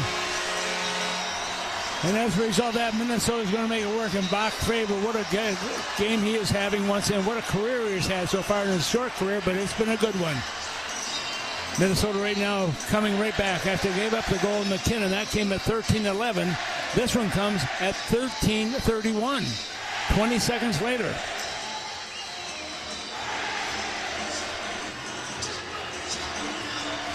What a playoff year for Brock Faber. Tom, you mentioned it earlier. He now has 4 goals in the postseason in 9 games, including tonight. His skating ability is next to none. He has learned so much playing with Hughes also. Those two guys together really has solidified that blue line for Minnesota, not just defensively, but certainly in the offensive side of things. Minnesota! 4th goal of the playoffs for number 7, Brock Faber. Assisted by number 91, Vladimir Tarasenko. And number 47, Michael McCarron. Here's Spurgeon outletting for Boldy. Boldy did not get a piece of it, so an icing call in the Wild. Just under 6 minutes to go now in the second period. And Joe, I can't tell you how much a lift that is for Minnesota. Giving up a goal 20 seconds later, coming right back and scoring another, and all of a sudden the bench was depleted a little bit, comes right back to life again. Minnesota with 3-goal lead here right now with 5:57 to go in period number 2. Shots right now 19-17 in favor of the visitors, but Minnesota has that 3-goal lead. The goal scorers tonight for the Wild: Kaprizov, Hughes, Hartman, and Faber. 3 of them now with 4 goals in the playoffs. And Hartman got his 3rd of the postseason. For McKinnon, the only goal for the Avs, his 5th. Taves, D-to-D, Makar. Johansson indicating wants to go for a change. As an up-ice pass by Makar went awry, and it's icing on the Avalanche. And that would bring the face-off deep in the Avalanche zone. Minnesota allowed to make any change they want right now since the Avalanche iced that puck. And the face-off was going to be to the left of their replacement goaltender here also, and he's going to get a chance to play. As you look at Wallstedt at one end has done the yeoman's job, certainly for Minnesota. And at the other end, when you're brought in a situation, you're down like that, you have to do your job also. But it's going to be Blackwood that is getting the call on this one. Natchez hounds this puck. Back for it is Hughes. Swung around the net of Wallstedt, just lifted off the boards and out the center. Cale Makar picks it up, rifles it past the Taves, who launches it in from center. Colton plays it to the point. Makar across the blue line. Cale Makar to Taves. Taves firing one rink wide. It'll knuckle off the boards and out the center. Makar speeds to it. Zuccarello bails out on a change. Cale Makar picks his head up. Carries through neutral ice. Gains the red line. Now over the offensive blue line. Right side a shot. Stick save Wallstedt. Faber to the rebound. Chiseled it free for Kaprizov, who backhands ahead to neutral ice. Taves D-to-D. Makar flings it back in. Waugh and Faber after it for their 2 sides. Over the left shoulder of Wallstedt. It's chopped free by the Wild. Nick Foligno's got some open ice. Foligno scoops it backhand a rink wide. Kaprizov at the end of his shift will pressure Burns. As Burns just drills it around the dasher. Ahead of the pack is Kadri. Nazem Kadri in a shot. And Volstead made the save with his right arm to his body, able to squeeze it and hang on. Yeah, Kadri had no place to go except to shoot the puck, but he was at a bad angle coming in. But once again, there's Minnesota's Volstead making the save on that one. That'll give us a timeout. Our final break of period 2. The Wild still with that 3-goal lead. They were up 3-0. Avs scored, and right back the Wild get one past Blackwood. It's 4-1 Minnesota in Game 3. You're listening to Wild Hockey, presented by Grand Casino. At the Home Depot, we know the world is a messy place. Keeping it clean takes science. That's why businesses everywhere have long trusted cleaning products from Ecolab to take on the toughest messes. And now, that level of clean is available for your home. Introducing Ecolab Scientific Clean, a full line of professional-grade cleaning products for all your home's needs, so you can clean like you mean business. Now available exclusively at the Home Depot. How doers get more done. Hey, Wild fans, spring weather is finally here, but in Minnesota, that can be unpredictable. That's why it's good to know the knowledgeable and friendly dealers at Bryant Heating and Cooling, who will do whatever it takes to keep your heating and cooling system running safely and efficiently, no matter what the weather throws at you. Plus, ask your local participating dealer about rebates or 0% interest for 60 months for qualified buyers. Find your local Bryant dealer at Bryant.com. That's Bryant.com, official heating and cooling company of the Minnesota Wild. You know you need to do it. Your family knows you need to do it. Heck, even the neighbors know. But you keep putting it off. Listen, procrastinating won't replace your roof, but JTR Roofing will. Listen, JTR is experienced and trusted and local. They back their work because they're your neighbors. Roofing, siding, gutters. Learn more at roofwithjtr.com. Roofwithjtr.com.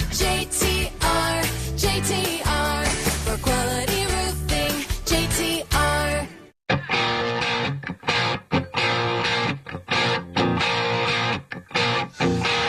4:31 to go here in period number 2. Minnesota with the lead here, around 4-1. The shots on net, 20 by the Avalance, 17 by the Wild, and right now this city is jacked up here. I think most of those people watching this game on TV listen to the radio, probably, Joe. Listen to you and I and Kevin, and as a result of that, right now this crowd is energized. No question about it. The faceoff will be deep in the Minnesota zone to the right of Jesper Wallstedt, who's been terrific. Avalanche with their full complement of players on the bench. And again, Arturi Lehkonen not out here with McKinnon and Natchez. This time it's Gabriel Landeskog on the top line. So Jared Bednar again continuing to jumble some things up here. In the second period is McKinnon off the one draw. Swung at the Taves, a shot. Stick save Wallstedt with traffic in front. Natchez to the rebound. Plucked it ahead. Hartman got a piece of it, couldn't clear it. Natchez through the high slot again, looking for a lane outside the right circle, fumbled it. Kaprizov closed and couldn't get it out. Natchez won the war momentarily. They continue to battle. It's kept in by McKinnon. A tight turn to hold in. McKinnon to the left side for Taves. Taves up high. McCarr through the slot. Dances right circle, a shot. Volstead got knocked down. The shot never got through to him, I don't think. And Hartman golfs at one, couldn't clear. Kaprizov has a broken stick. It's Landeskog to McCarr. Wild trying to get out of the woods here. Up high it comes again, Landeskog. Watched by Kaprizov, hands it off to Natchez. Natchez darts towards the right side. Martin Natchez to McKinnon, a one-timer. Knocked away in front partially by Hartman, and then the goal stick of Wallstedt. It comes back to McKinnon again. A long wrister swallowed up by Wallstedt. And a big whistle there with the stickless Kaprizov, unable to defend much at all. Yeah, and you know that the netminder also able to read that play and thinking, if that puck comes towards me, I'm going to grab onto it. I got one player over here with a stick, and they're putting pressure on. So I love the way that Wallstedt has been able to handle the puck also, playing with confidence, moving the puck. Is almost like having another defenseman back there in those situations to help move the puck going north. The Avs have 12 second period shots, 22 for the game. The Wild sitting at 17 total shots, 7 in period 2. Draw to the right of Wallstedt. Sturm and Nelson on the tie-up. Sturm won it through his own slot. Marcus Foligno rolls through center, chips it off the left wing boards, hustles to it, spins, and then had it slashed away by Burns. But getting there is older brother Nick Foligno, who rimmed it around. Burns lost his stick on that sequence. Back of the net now. Nick Foligno coming out the glove side of Blackwood, tried to center, but Nichushkin cut it off and slides it along for Brock Nelson. Nelson flings it ahead. Nichushkin bumped by Damon Hunt. Nichushkin sent it around the net. Nelson Swept at by Spurgeon. Nick Foligno there. Foligno absorbed some contact. Spurgeon jarred off the dasher. Kulak raced to it. Spun it up top for Arturi Lehkonen. Finish born forward to Malinsky. Malinsky, a shot blocked. Nick Foligno able to get in the lane and send it into the netting. Yeah, Malinsky coming in from that right side also. And, of course, you look at his game and what he brings to the table also. This is game number 7 for him in the playoffs. The young shot of Lakeville, Minnesota. Gets a shot away, playing on that right side, and with that, the face-off will come to the left of Minnesota's netminder. 7 block shots so far for the Wild. Make it 8 now with the one by Nick Foligno. They just updated the block shot category. Waugh and McCarron on the draw to the left of Volstead. 2:54 to go in the second period. Would love to get to intermission with a 3-goal lead with the Wild, as Captain Obvious joins this portion of the broadcast. Ross Colton tips ahead. Back for it is Middleton. Swept it along. Was able to find Trenyon, who charged over the offensive blue line. Played it down low. Tarasenko centered. It was a touch too far for Michael McCarron. And that's tough because he's darn near 7 feet tall. Yeah. But the right idea by Tarasenko, looking for the big center iceman, cutting through the high slot. Pass was just a little too long for his reach. Colton pokes ahead for the Avs. Back is Middleton, D-to-D. Hustled ahead and quickly thrown up the right wing boards by Bogosian. Tarasenko now on open ice for Trenyon. Over the offensive blue line left side, Trenyon curled up. Found some help coming off the bench. Hughes paddled it down low. McCarron was stripped by McCarr. And Nick Waugh tips it along where Parker Kelly got it to center. Remember, this game was scoreless back in the first. Wild were kind of controlling things, but Parker Kelly got in uncontested on a little short break. And Volstead made a big stop. And now it's 4-1 Minnesota late in the second of game 3. Hughes at the left point, holds the line. Swerved it around the net. Johansson cut past some trouble. Marcus Johansson tried to cycle it off, partially broken up. Urov supported well, gave it back to Johansson, right wing corner from low to high. Faber rifled a shot through traffic. Kick save Blackwood with his left pad, and Kelly drills a rebound ahead for Colorado. Johansson to Hughes. Under 90 seconds to go in the second. Hughes curls to his left. Rips a pass ahead that Urov was able to deflect in. Blackwood with his goal stick to Burns. A quick pass to O'Connor, who kept it coming, and now Kelly hits the red line, stare down by Spurgeon and Hunt. It's filtered in by Parker Kelly as the Avs change on the fly. Yeah, Minnesota's doing a nice job taking away that time and space. Hunt was run to the ditch by Burns, but a nice reverse sent Spurgeon ahead on the breakout, and now Jared Spurgeon gallops the loose puck for a moment offensive zone, and he has to spin back though as he lost the handle. Landeskog through the neutral zone. McKinnon slow down, a sea of green there, but this will be an icing call. Minnesota 52 seconds on the button left in period 2.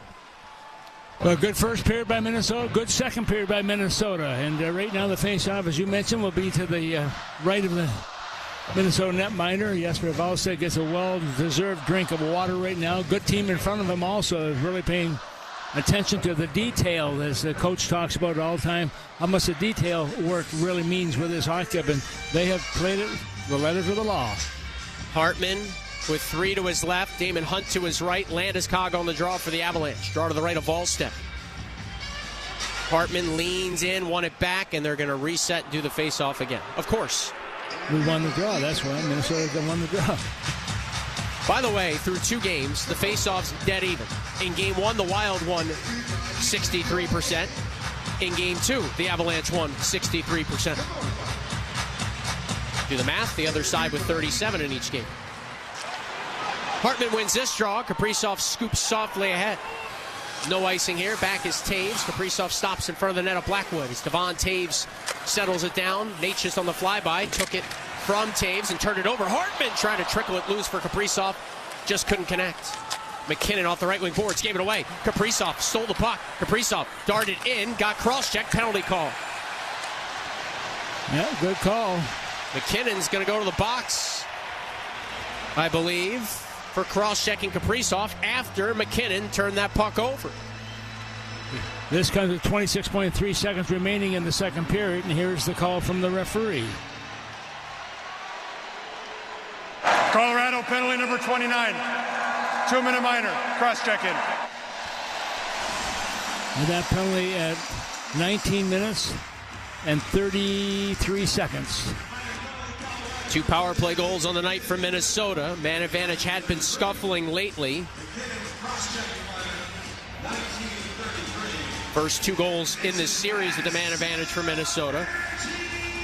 Didn't have one in Game 6 against Dallas either, but didn't need it in a 5-2 win to close out the Stars. Draw to the right of Blackwood. Boldy thrown from the circle. Now Hartman in to take it. Hartman and Nelson on the draw. Brock Nelson, the Minnesota native. Off the face-off. Avalanche come up with it. They spike it down. Volstead with one hand pushes it into the wheelhouse of Hughes 15 seconds ago. On the second period game clock, Zuccarello in on side, try to flick one in front, stolen by Taves. Taves waits for Nichushkin, try to play it into open ice. Hurrying to it, Zuccarello, dying seconds of the frame. Back of the net they go, and that's going to take us to the second intermission.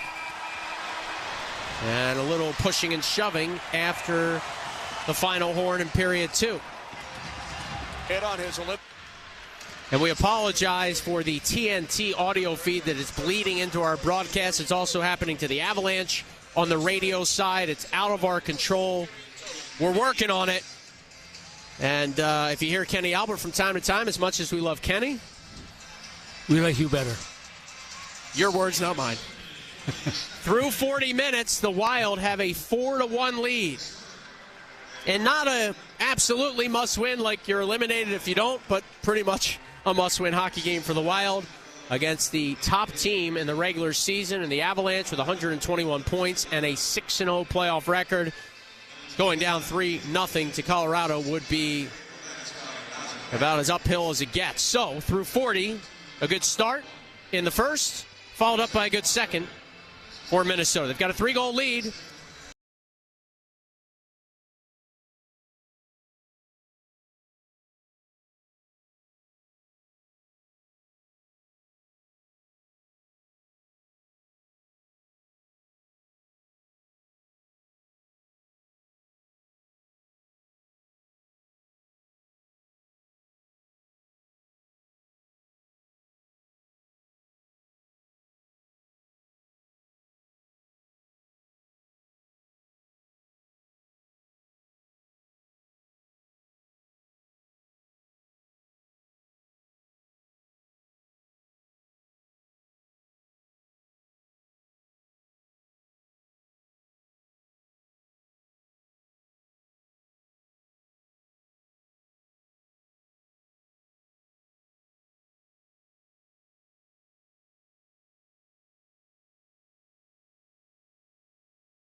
Down by the Wild locker room, Kevin Fallness with Wild forward Yakov Trenyan. Wild on top of the Avalanche 4-1 after 2 periods of play. Yakov, you guys said you wanted to play some better hockey going into Game 3.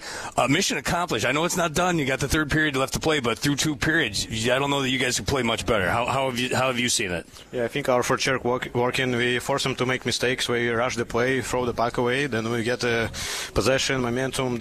We earn power play, and special teams been good so far this game. How big was the Faber goal? Right after McKinnon got the Avalanche on the board, you guys respond 20 seconds later. You were a big part of that. Your line got in on it. Faber gets the glory. How big was that goal? It was a huge goal. Stop their momentum right away. Don't give the hopes in their head. So it was a big goal. I know you guys don't care who's in goal. Both of them are great options, but it feels to me like Jesper Wallstedt looks calm, cool, and collected in that crease tonight. How good is it seeing him back in the net and playing some good hockey? He looks confident. He looks dialed in. So it's good for us. Last question for you. Playing with Vladimir Tarasenko, what's it mean to you? What's it like playing with number 91? He's been dominant player for a while in the league, so it's a pleasure to play with him. It's a honor. He's a loud guy, always talking, small, what to do and everything. Always helps there.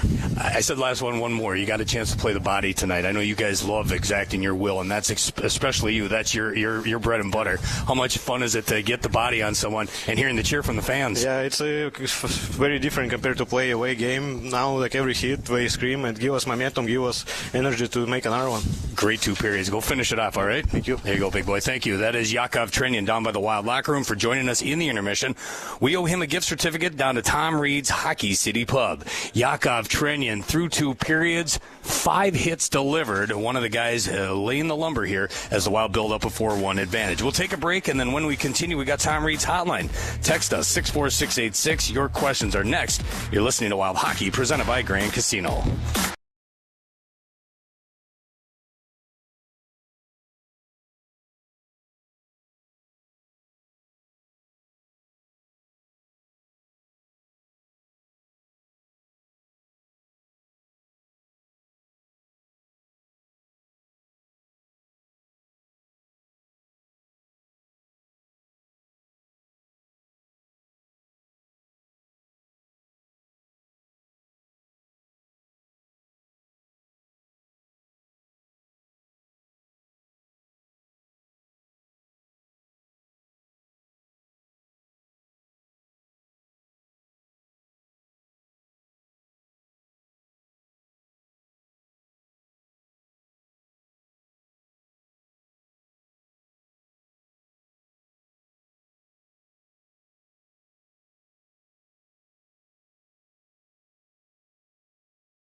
Left side a shot. They score! Brock Faber!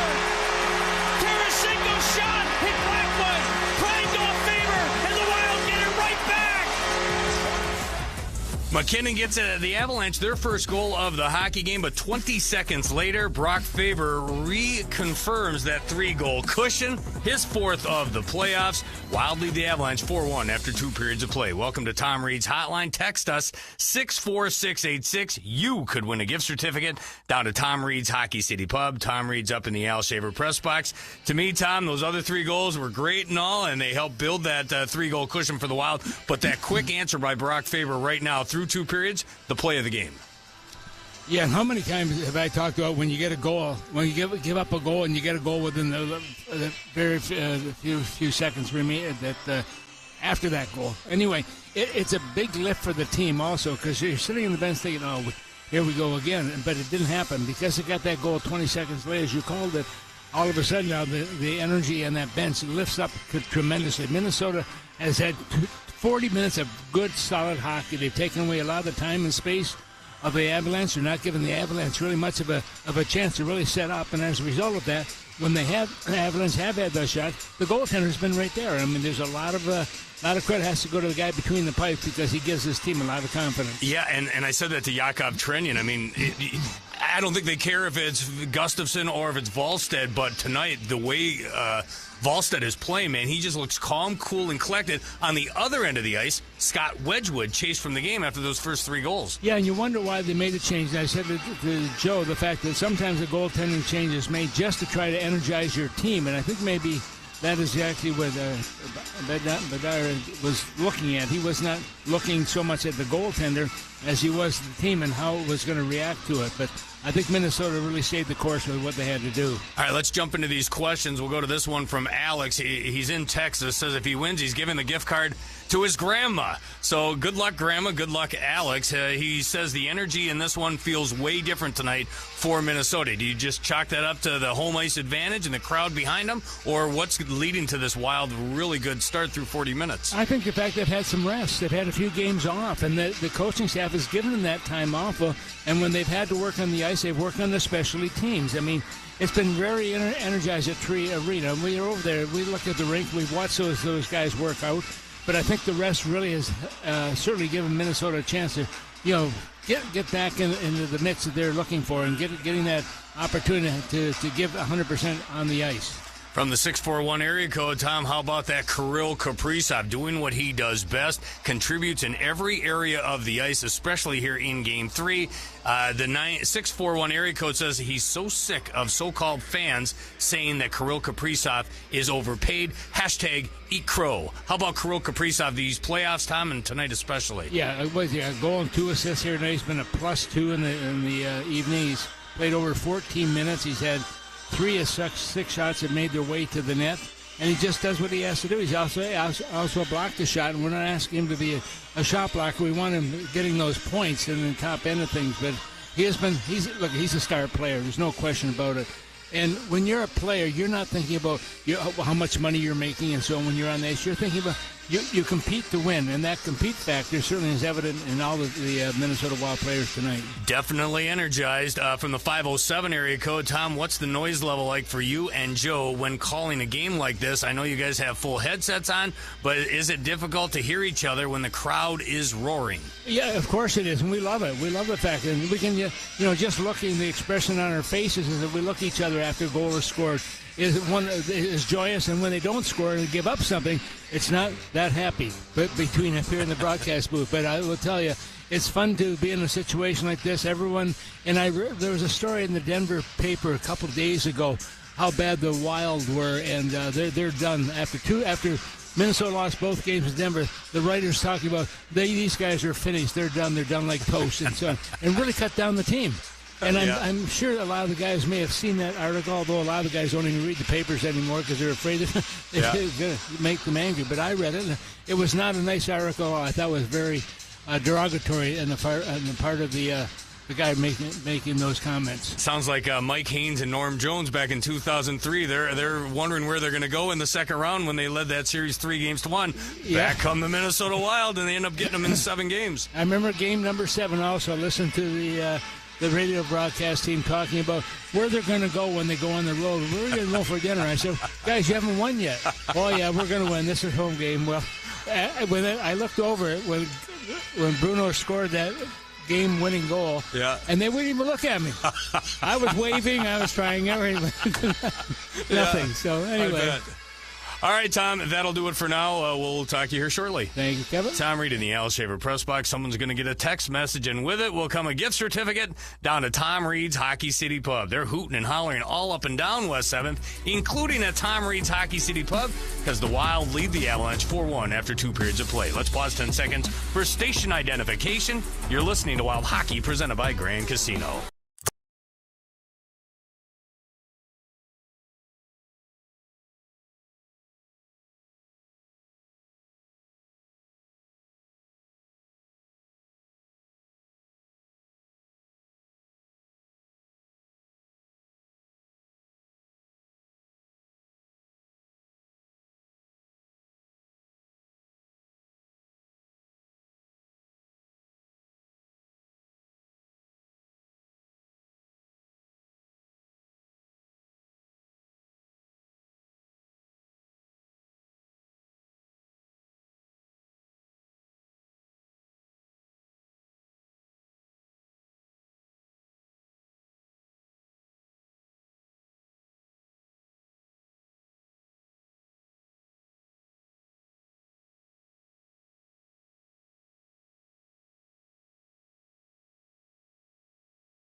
For the Avalanche 1.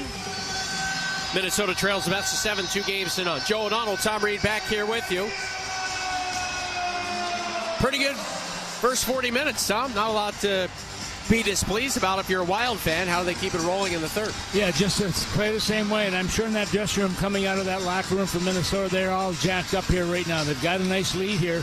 They want to maintain that. What they don't want to do is give up an early goal, especially in this third period. They're up by 3 right now. Hopefully they'll stay that way. 5-on-5 hockey to start the third. Wild from right to left on your radio dial. Avalanche from left to right. McCarr hammered one along. And no icing here. I'm not sure why. Oh, sorry. Colorado starts shorthanded. I forgot McKinnon took the minor. So, a Wild power play to start the third, leading 4-1. I'll get my act together at some point. Zuccarello in the back post. Kaprizov fumbled it, got it back, and by that time, Blackwood recovered to make the save. 3 points on the night for Kaprizov. Hughes to the high slot. One touch by Kaprizov, broken up, and the Avs steer it down. Yeah, still 55 seconds to go with a man advantage for Minnesota. Avalanche do have a shorthanded goal in this postseason. Here's a break for Hartman. Hartman shrieking in right side, leaned on, couldn't get a shot off. And Parker Kelly chips it off the glass and out through center. Volstead will come out to handle it, and now Boldy flicks it to Hughes. Quinn Hughes knifes his way ahead, drops it back for Boldy. Boldy over the offensive blue line, hands it back to Hartman, and this play is offside. Well, that was a little questionable, but the linesman standing right there. And I'm looking at Kaprizov. He's looking at the lines like, what? But once the whistle goes, may as well stop because it's not going to change. Wild power play with 2 goals through the first 40 minutes. 25 seconds left on this man advantage with McKinnon in the box as Burns swirls it down the ice off the face-off just outside the Avalanche defensive blue line. So here's Brock Faber from right to left on your radio dial, dropping it back for Johansson. Marcus Johansson in onside. In the right wing corner, played it up high for Faber. Second unit on the ice for Minnesota. Comes back to Johansson. Goal line pass Tarasenko. Center. Yurov scores! No, they're going to say it at the crossbar. Yeah, red light never came on. Boy, Danila Yurov nearly had his first career Stanley Cup playoff goal. But he rang it off the iron. Here's McKinnon trying to shrink in. McKinnon cut in front. He ran out of room, and his shot then was stopped by the left pad of Volstead. Yeah, got it to be a bad angle for McKinnon.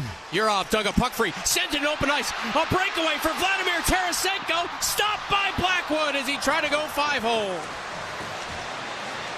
Just over 2 minutes played in the third. Avalanche are back to full strength. They work their way in.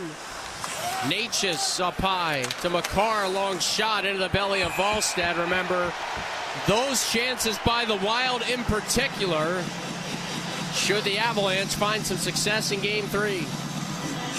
Well, Tarasenko, if he could have buried that one, that would have been a hell of a goal for Minnesota to take the lead here by 4 goals. But unfortunately for him, the netminder at the other end had other ideas. Right now, the faceoff is going to be deep in the Minnesota zone. To the left of Volstead. Hartman and McKinnon on the faceoff.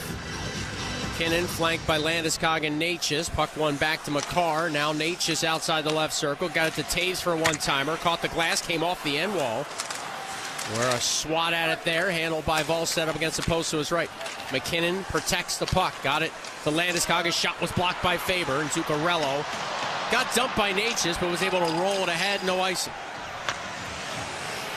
McKinnon on the carryout. His pass grabbed by Natchez, turned over at center. Kaprizov swiped it free for Hartman. Ryan Hartman lifts it along. It'll come in. Blackwood knocks it to his right. Kaprizov pressures. Bumping into Malinsky. Taves lost it. Here's Kaprizov swinging it around. Brock Faber taps up high. Zuccarello covering. At the right point, Matt Zuccarello, a long shot. Blackwood the save. Sturm kicked at the rebound and then couldn't get it off his skate blade to his tape and get it on net. Wild stay in business here. Right side, Zuccarello. Squeezing it down low for Kaprizov. Kirill Kaprizov carries up high. Handed the puck to Hughes. Deeper to the offensive zone, right side. Hughes stopped. Tried to shake along. Found Zuccarello. Flips it back of the net for Sturm. Nico Sturm, watched carefully by Taves. Nico Sturm able to shake loose. Pounds it back to the left point, Hughes. Filtered along Faber, a shot for a tip in front that ricocheted wide. Sturm to the carom. Good shift by the Wild. Sturm pins it up. Connects with Marcus Foligno. Checked off the puck. Natchez at the end of a long shift. Leaks it ahead. Nelson rattles it in from center as the Avs finish a line change. It's Hughes back to play it off the right wing glass and safely ahead. Blankenberg for Colorado. Up ice. It tips. Hustling to it, Faber. Nichushkin, though, beat him there. Nichushkin spun. His pass was blocked by McCarron. Lehkonen wrapped up in the corner now by Jake Middleton. All this to the left of Volstead. 4 minutes expired time in the third. It's Game 3. The Wild have a 4-1 lead at home.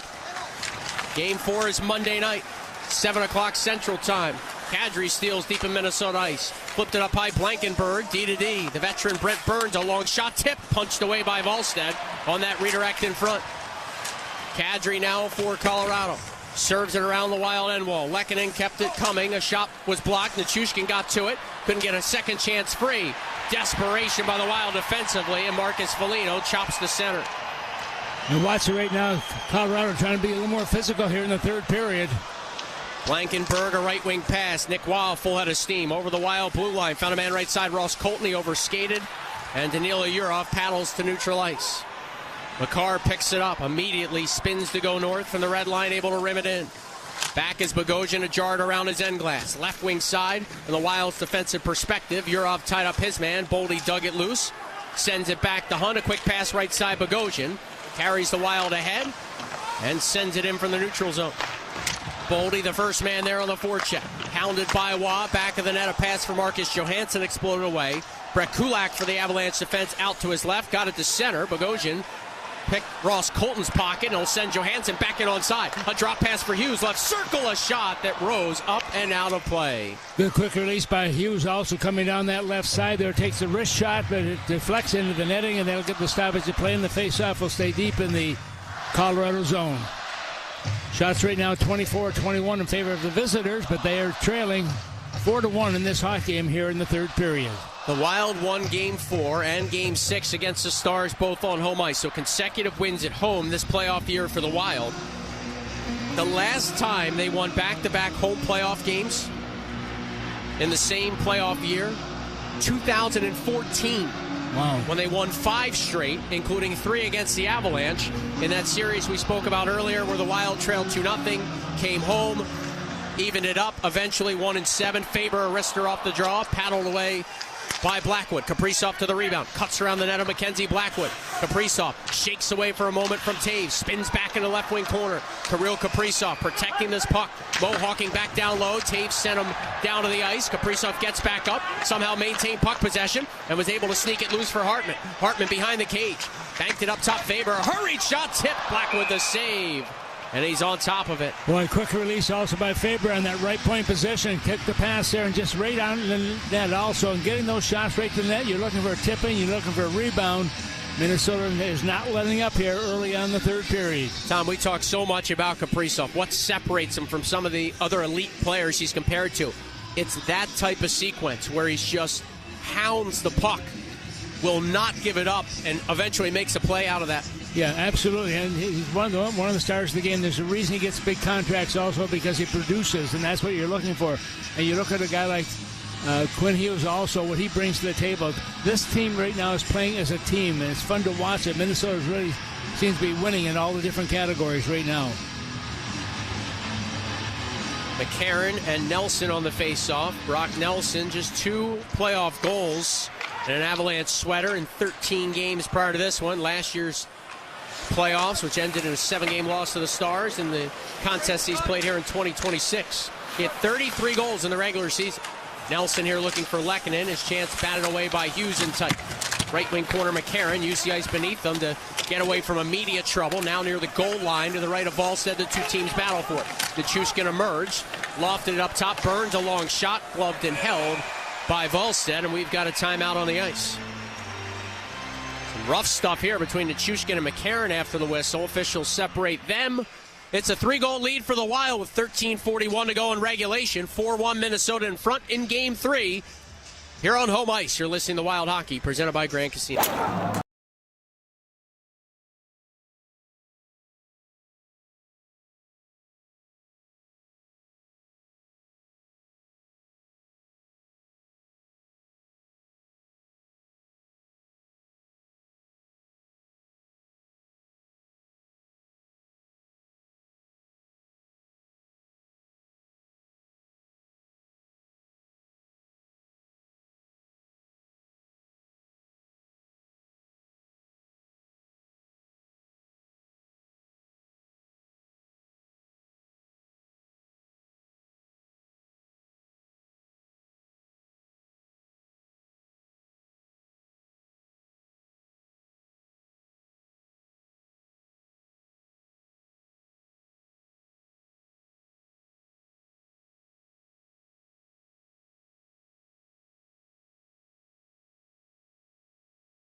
next season starts with season ticket membership, priority playoff tickets, exclusive pricing, and a front row seat to hockey history.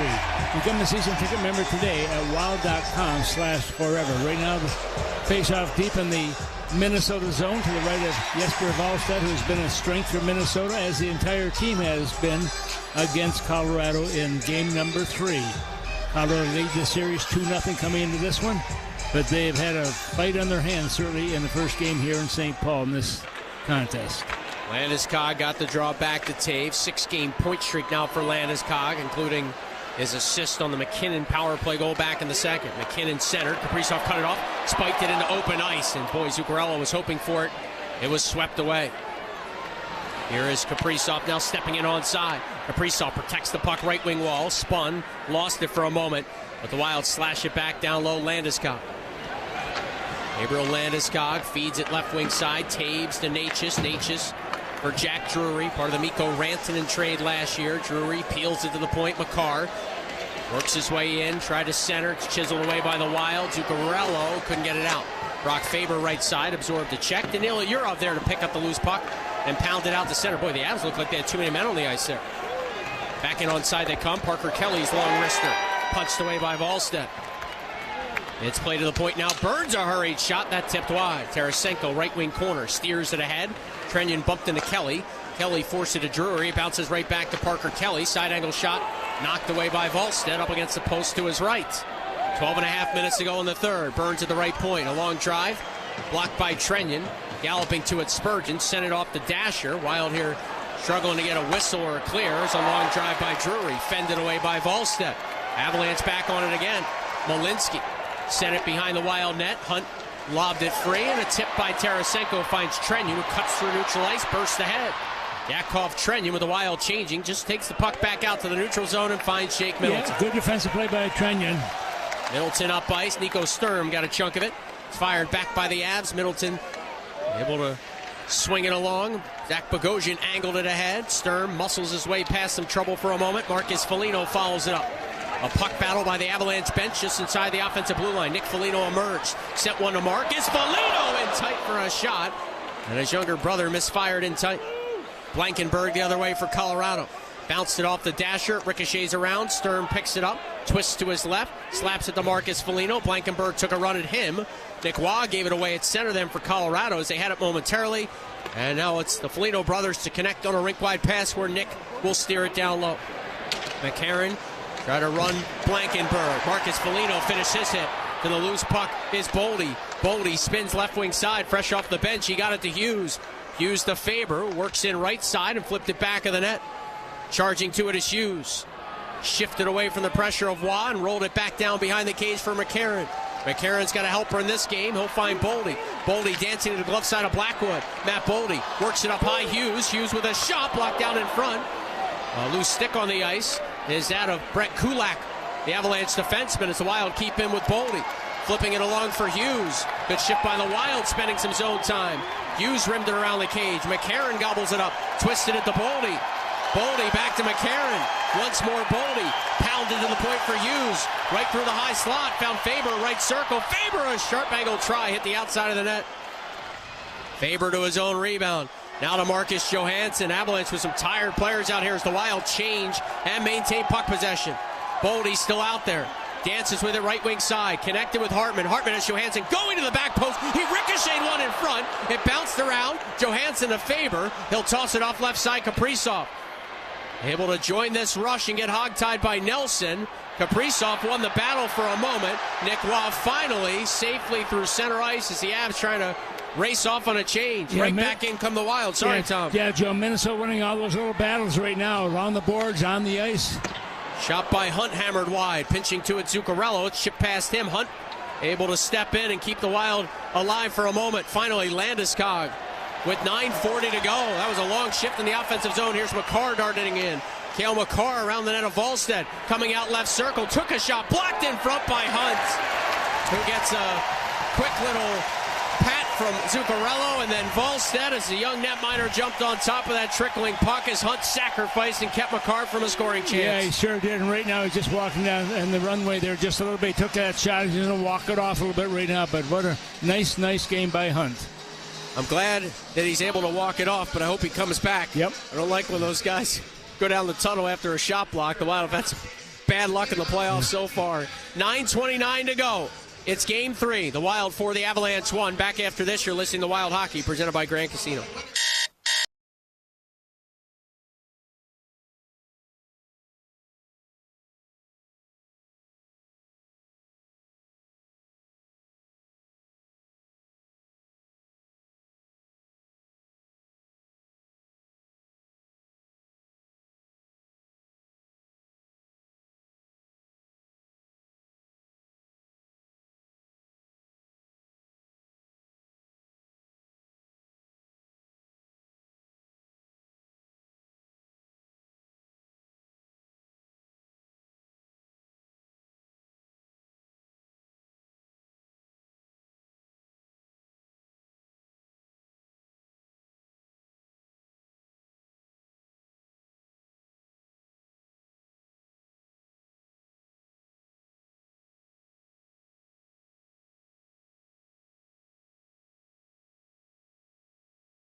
Pregame on most of these same stations. 7 o'clock puck drop on Wednesday and Friday as well. That's it for now. Back to Joe and Tom. Yeah, a lot of fun here right now in St. Paul, no question, but it's amazing how this team is playing right now. This team is playing as a team right now, playing for each other, getting solid goaltending.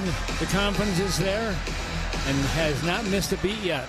John Hines talked about how hungry the team was after the 3 days off. Thought it was good for them to get a little bit of a break, catch their breath. It was a quick turnaround mentally after the Dallas series, according to the Wild head coach. And they played like it here tonight. Faber from right to left on your radio dial with a pass that Hartman tips in at the offensive blue line. Zuccarello and Taves come together to left of Blackwood deep in Colorado ice. Kaprizov won the puck battle from Landeskog. Came out with a tough angle shot. Blackwood the save. Rebound in the slot. And the Avs trickle it free. Landeskog closed on by Faber, so he lofts it in. My Faber is such a gifted skater also. He can close that gap in a hurry. Well, think about all the odd man rushes the Avs had in Game 1. Less in Game 2, even fewer in Game 3. Trenyon went face first into the glass as he was trying to lay a ferocious hit deep in Avalanche ice. Spurgeon in the neutral zone, skies it ahead. Back are the Avs. Onto the tape of Nelson. He'll find the trailer Nichushkin, hounded by Urov. Not a lot of time and space there, so he ripped it around for Lehkonen. Shoved by Damon Hunt, taken off the puck. Nice to see Hunt back after that shot block moments ago. Yeah, he's had a nice game also, sitting in the sideline so often. He's energized, no question about that. Here's Tarasenko in the slot off a steal, trying to lace it down low. Trenyon then banked it off the netminder Blackwood. It's gathered eventually by Lehkonen and fired through center. It'll ricochet all the way down to be an icing call on Colorado. 8:03 to go. And Tom, let's talk about Damon Hunt for a minute. Originally drafted by the Wild, part of the David Jiricek trade. The Blue Jackets then put him on waivers early this season. The Wild reclaim him. Eventually they sent Jiricek to Philadelphia. They gave up a lot to get Jiricek, but at least they got Hunt back eventually. Yeah, they did. He has really played well. He's been a real good soldier also, being on the sidelines so long, but he gets a chance to play right now, and he certainly is not disappointing anybody. McCarron, Johansson, Boldy, Middleton, and Bogosian for the Wild. 8:03 left. Shots are 30-25 Avalanche. Wild have never trailed in this game, as Bogosian loads and fires one off the end glass from a right point opportunity there off the one draw. Colorado skies the center. Bogosian played it ahead. Kulak just by the Wild bench trying to skip it in, blocked by Johansson, who battles against two Avalanche players.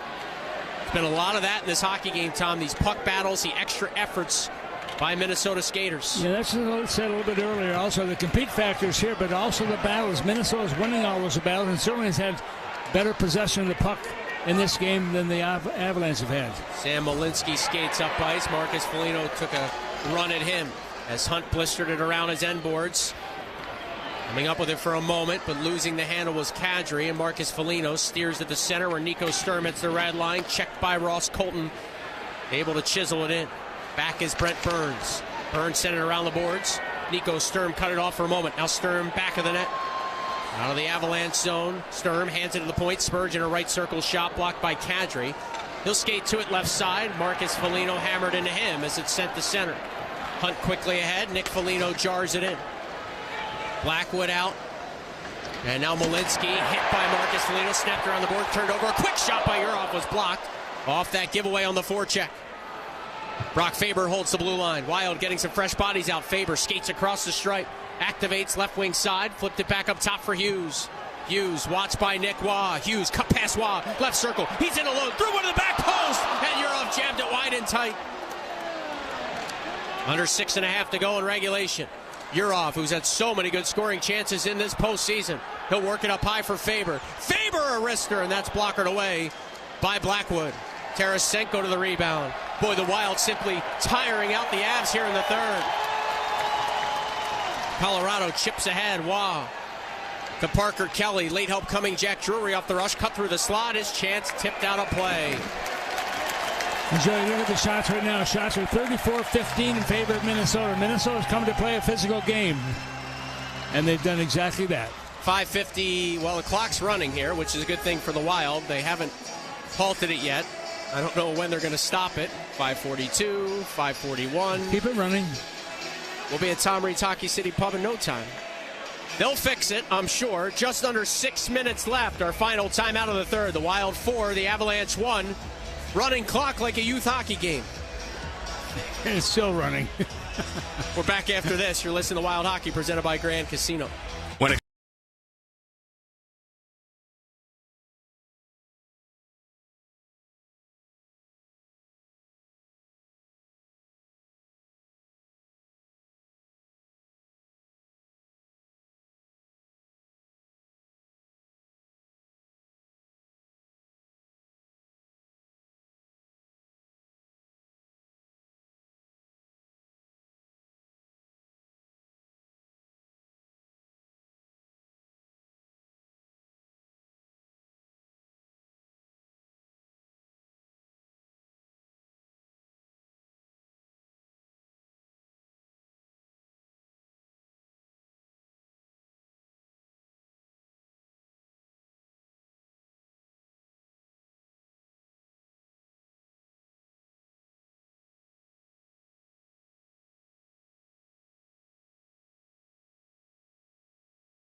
Well, you look at the scoreboard right now, 4-1 in favor of Minnesota with 5:59 to go here in period number 3. And one thing I like, Joel, I just said a few moments ago, the hits in this game, Minnesota has really out-hit the opposition. Minnesota's had 38 hits now to 22 on the other side.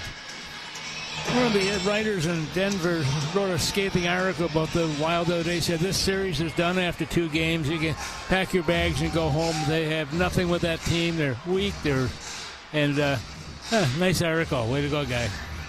Apparently, a guy who's never put a pair of skates on in his life. Well, the Wild have been using the Believe motto in this postseason, a la Ted Lasso. You're a fan of that show. Soda Stick made the T-shirts as Makar for the Avs through the high slot, stops, shoots one, tipped wide, came off the end glass. McKinnon batted at it. It's kept in by Makar. 5:40 to go. Now Taves left point to Natchez, quickly back to Devon Taves. A shot down low for McKinnon, who's center, broken up. Again, a good stick by the Wild. Landeskog couldn't get it through the traffic. And towards the net of Volstead, Kaprizov in the neutral zone. Flicked it off the dasher. Hartman tried to pull it back for Faber. That pass didn't connect. Volstead out to move it. And Brock Faber quickly along to Hughes. Snapped back to Faber at his own right circle. Wild content to kill some clock here as Faber, right wing side, hacks it ahead. And it's shoved off the boards and in by Zuccarello. Ratcheting it along with his goal stick was Blackwood, knocked down by Zuccarello. As the Wally chance start here at Grand Casino Arena, Marcus Johansson flings it in from center. Puck left the playing surface. And we've got a whistle, 4:58 to go. Yeah, I think the face-off is going to be outside the defensive zone of the Avalanche right now. Shots 31-25, and Minnesota, I mean, you don't know in my mind, Joe, that they were certainly geared up. And I think those 3 days off they had through practice, and the guys like to, in playing competition, you want to be near the ice. You want to be on the ice, even if you're not playing that day, or it's a day off, you still come to the rink because you're excited about being here. John Hines told me this afternoon they need to check fast in this game. And they have certainly done that, taking away time and space from the Avalanche throughout most of this contest. Nichushkin tried to sweep it in. Bogosian knocked it down. Here's Tarasenko banking it along indirectly for Trenyon, who steps in onside and just squeezed it in the left wing corner. Late whistle here. They're going to call this offside on the Wild. And that's going to, the face-off is going to be outside the defensive zone of the Avalanche once again. Another thing John Hines talked about was making the Avalanche defend here in Game 3. And boy, have the Wild done that. Yeah, they certainly have. Again, he liked his team's game a lot more in Game 2, but couldn't get the result, a 5-2 loss. Clearly shaking it off, knowing that, again, sort of that one game at a time mantra in the Stanley Cup playoffs. Nick Waugh knocked this puck out through center. Bogosian able to steer it to the left wing side. Middleton nudged it ahead. Trenyon there with Urov. It's flipped along for a moment. Waugh there. Puck battle. Chopped into the Wild zone. Logan O'Connor tries to come up with it. Middleton closed on him. Bogosian finished his hit on Kelly. O'Connor, center to left circle shot. Stopped by Volstead, reaching out. Made a great save. And the rebound, Urov just angles to center. Burns back with a pass to Nick Waugh. Waugh, one of their trade deadline acquisitions, motored it along. Logan O'Connor sent it in. Faber took a hit up high, deep in his own zone. Bogosian skates around the Wild net, fired it off the boards, held in by Natchez, who jarred it in front, knocked away by the skates of Faber. And Trenyon off the glass left side, safely ahead for Boldy. Boldy just saucers it along as we near 3.5 minutes to go in the third period. A 3-goal lead for the Wild in Game 3. There goes Blackwood to the bench for the extra attacker. Volstead gloved down that puck. Faber lifted it around the boards and got it to center as Landeskog took a healthy run it in. Empty net for the Avalanche. Colorado with an empty net goal in each of the first 2 games of the series. Landeskog turned it over. Faber at his own left circle. Didn't want to go D-to-D through a slot, so he played off the end wall to the captain Spurgeon, who flicks it ahead. Boldy got a piece of it. Avalanche touch it next in their own slot. McCarr. Onto the tape of Kadri. Kadri gains the red line. Rims it in from there.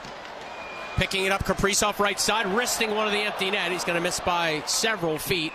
And icing on the Wild with 2:57 to go, leading Game 3, 4-1 at home. Well, never miss a beat with the Minnesota Wild. Get team news, player highlights, ticket alerts, game day details, and everything Wild right at your fingertips. Sign up now at wild.com/stay connected. And this team really, and I refer to the Wild, has really been connected in this game. They have done a great job. The only area that faltered a little bit was in the face-off circle, but they made up for it by scoring 4 of the 5 goals in this hockey game to have the lead here with 2:57 to go in the third. Empty net still for Colorado. They come up with the puck off the draw. McKinnon had it blocked. Nathan McKinnon stripped on the stick check momentarily by Kaprizov. Kadri tried to fire it down low. Brock Nelson couldn't come up with it, trying to glove it down. Left wing side, Kaprizov on a second effort slides it all the way down. Another icing call on Minnesota. While we have a quick break, want to send our congratulations to the Riebel family, Haley and Jackson, with the newest member, B. Helen Riebel. 7 pounds, 11 ounces, 20.5 inches. Born early this morning, May the 9th, and she's going to be 1-0 as a Wild fan. That she will be. Well, congratulations to the entire family, and how much fun is that going to be, and who's going to get all the sleep. And they are allegedly listening to the broadcast. Kaprizov to the empty net, had a shot blocked by McCarr, and ends up in the Avalanche bench. 2:26 to go. Yeah, I think both teams right now just want to get this game over, but I think that Minnesota will be able to relax in that locker room and enjoy it, because in a couple more days they're going to be right back on the ice again. A lot of people thought Minnesota would just sit back and do nothing, but they have bounced back after being down 2-0 in the series. They're going to make it a 2-1 series, and Minnesota will have the next game right here in St. Paul. Wild 5-4 in Game 3s when trailing 2-0. In that 2014 series we spoke of, when the Wild rallied from the 2-0 deficit, their only series win to come back and eventually move on. It was a 1-0 win in overtime in this building. Mikhail Granlund had the overtime winner. Landeskog darts in. Blackwood had gone back between the plays for a moment. Now he returns to the Avalanche bench. Extra skater again on the ice for Colorado with $1:58 to go. Makar at center point. Left side, Nathan MacKinnon. MacKinnon a shot, knocked it round in front. Volstead made at least one save in tight with Nelson in his goal mouth. Now Hartman right side outlets. Boldy. Matt Boldy cuts past the check. Frisbee along. Kaprizov in onside. He missed. MacKinnon bothered by Kaprizov. Nelson rolls it rink wide. Left wing boards Kadri, a drop pass Natchez, and this play is offside. Boy, Kaprizov, he's not going to like that, Tom. Boldy's smiling, gives him a little tap, but Kaprizov smashed his stick into the boards. Well, they'll on the practice tomorrow, they'll come out and show him how he missed the net again. Yeah. Here's how you did this. Always a little bit of humor in some of those situations. Very few fans leaving the building at this point. Also, Joe, you look down here, they're still in their seats. They're still waving the white flags.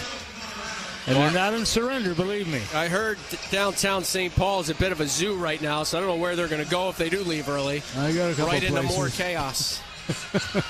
Well, you've got one place in mind. I know where I'm going.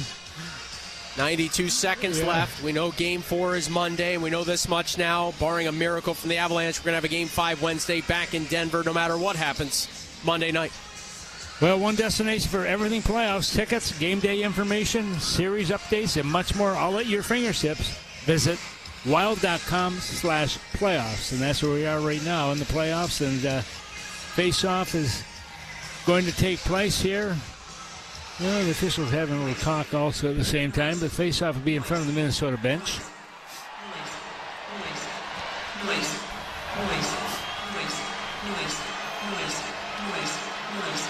92 seconds to play. Avalanche used their timeout. And now Minnesota wants to help their goaltender also, Joe. They don't want to give up anything. It'd be nice to get another goal, sure, in the open net, but respect your goaltender, too. He's been absolutely terrific for Minnesota in this contest. 32 saves so far for Volstead. A tip in by Kadri. Volstead out with his goal stick set up for Faber. Absorbed a hit from Landeskog. Back of the net. Spurgeon took Natchez down. Landeskog was nearby. Here's MacKinnon, a long wrister, deflected wide in front. Faber had his stick lifted, couldn't clear. It comes back to MacKinnon outside the left circle. Cuts across the ice, got it to Natchez, fanned on a one-timer. Boldy crushed it around his end glass. Kaprizov trying to tip it free, couldn't. MacKinnon was there waiting. MacKinnon a side angle offering, that went wide. Final minute of the third in Game 3 as Boldy clears the center on his backhand. Makar on the reset. On the tape of Kadri. Stuffed back for Makar and twisted along for Natchez, who finds the red line and floats it in. Hustling back for it, Spurgeon. MacKinnon hounds him. A centering pass came free in front. And it was shoveled wide and tight as Kadri got knocked down.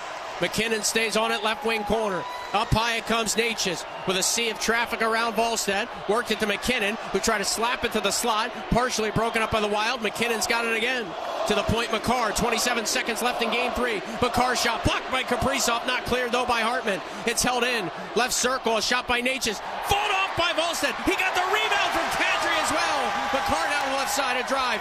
Flubbed by Natchez. MacKinnon tries to center. Swatted around in the slot. Not cleared. Makar down left side. A shot. Blocked out in front by Spurgeon. Another drive. This one by Kadri was blocked. Boldy to the empty net. Score!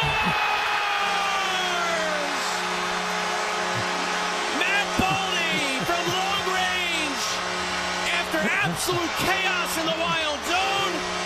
Minnesota's got a 5-1 lead, and that's going to seal the deal. Well, Boldy likes those empty net goals. There's no question about it. He's had a ton of them, but I was watching also Minnesota netminder. Volstead looked like he was doing a somersault after that last goal, kind of rolling in the ice. I think he tripped on a loose stick or one of his teammates. He got tangled up. And you're right, it was a little bit of gymnastics back there for the man they call Wally, as Boldy was lifting it from long range into the wide open net. Great effort by Minnesota. 5-1.